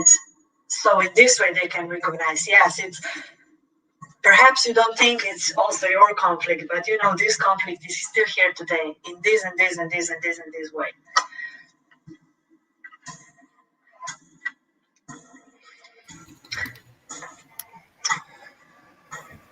Thank you a lot, Nena, for your lecture. I think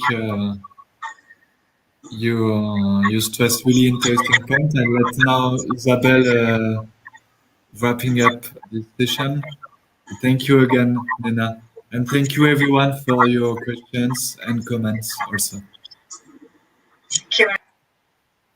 Yes, thank you, Clément, and thank you, Nina, for the very interesting presentation. I hope everyone who attended the session today enjoyed it and had some really interesting ideas and thoughts and reflections on what has been told. For me, the only thing I still want to say before ending this session is thank you for attending, and I hope we will see you all back again tomorrow for our second session, which is between 4 and 6 p.m. in the afternoon, Central European time. And tomorrow we will go to a more practical approach on how bringing remembrance education to a classroom. So I hope everybody will join us tomorrow. You can find the links to the session of tomorrow on the Rethink website, links to our Facebook page and YouTube channel. And please do fill in the evaluation form so we can collect your feedback in order to improve future projects. Thank you.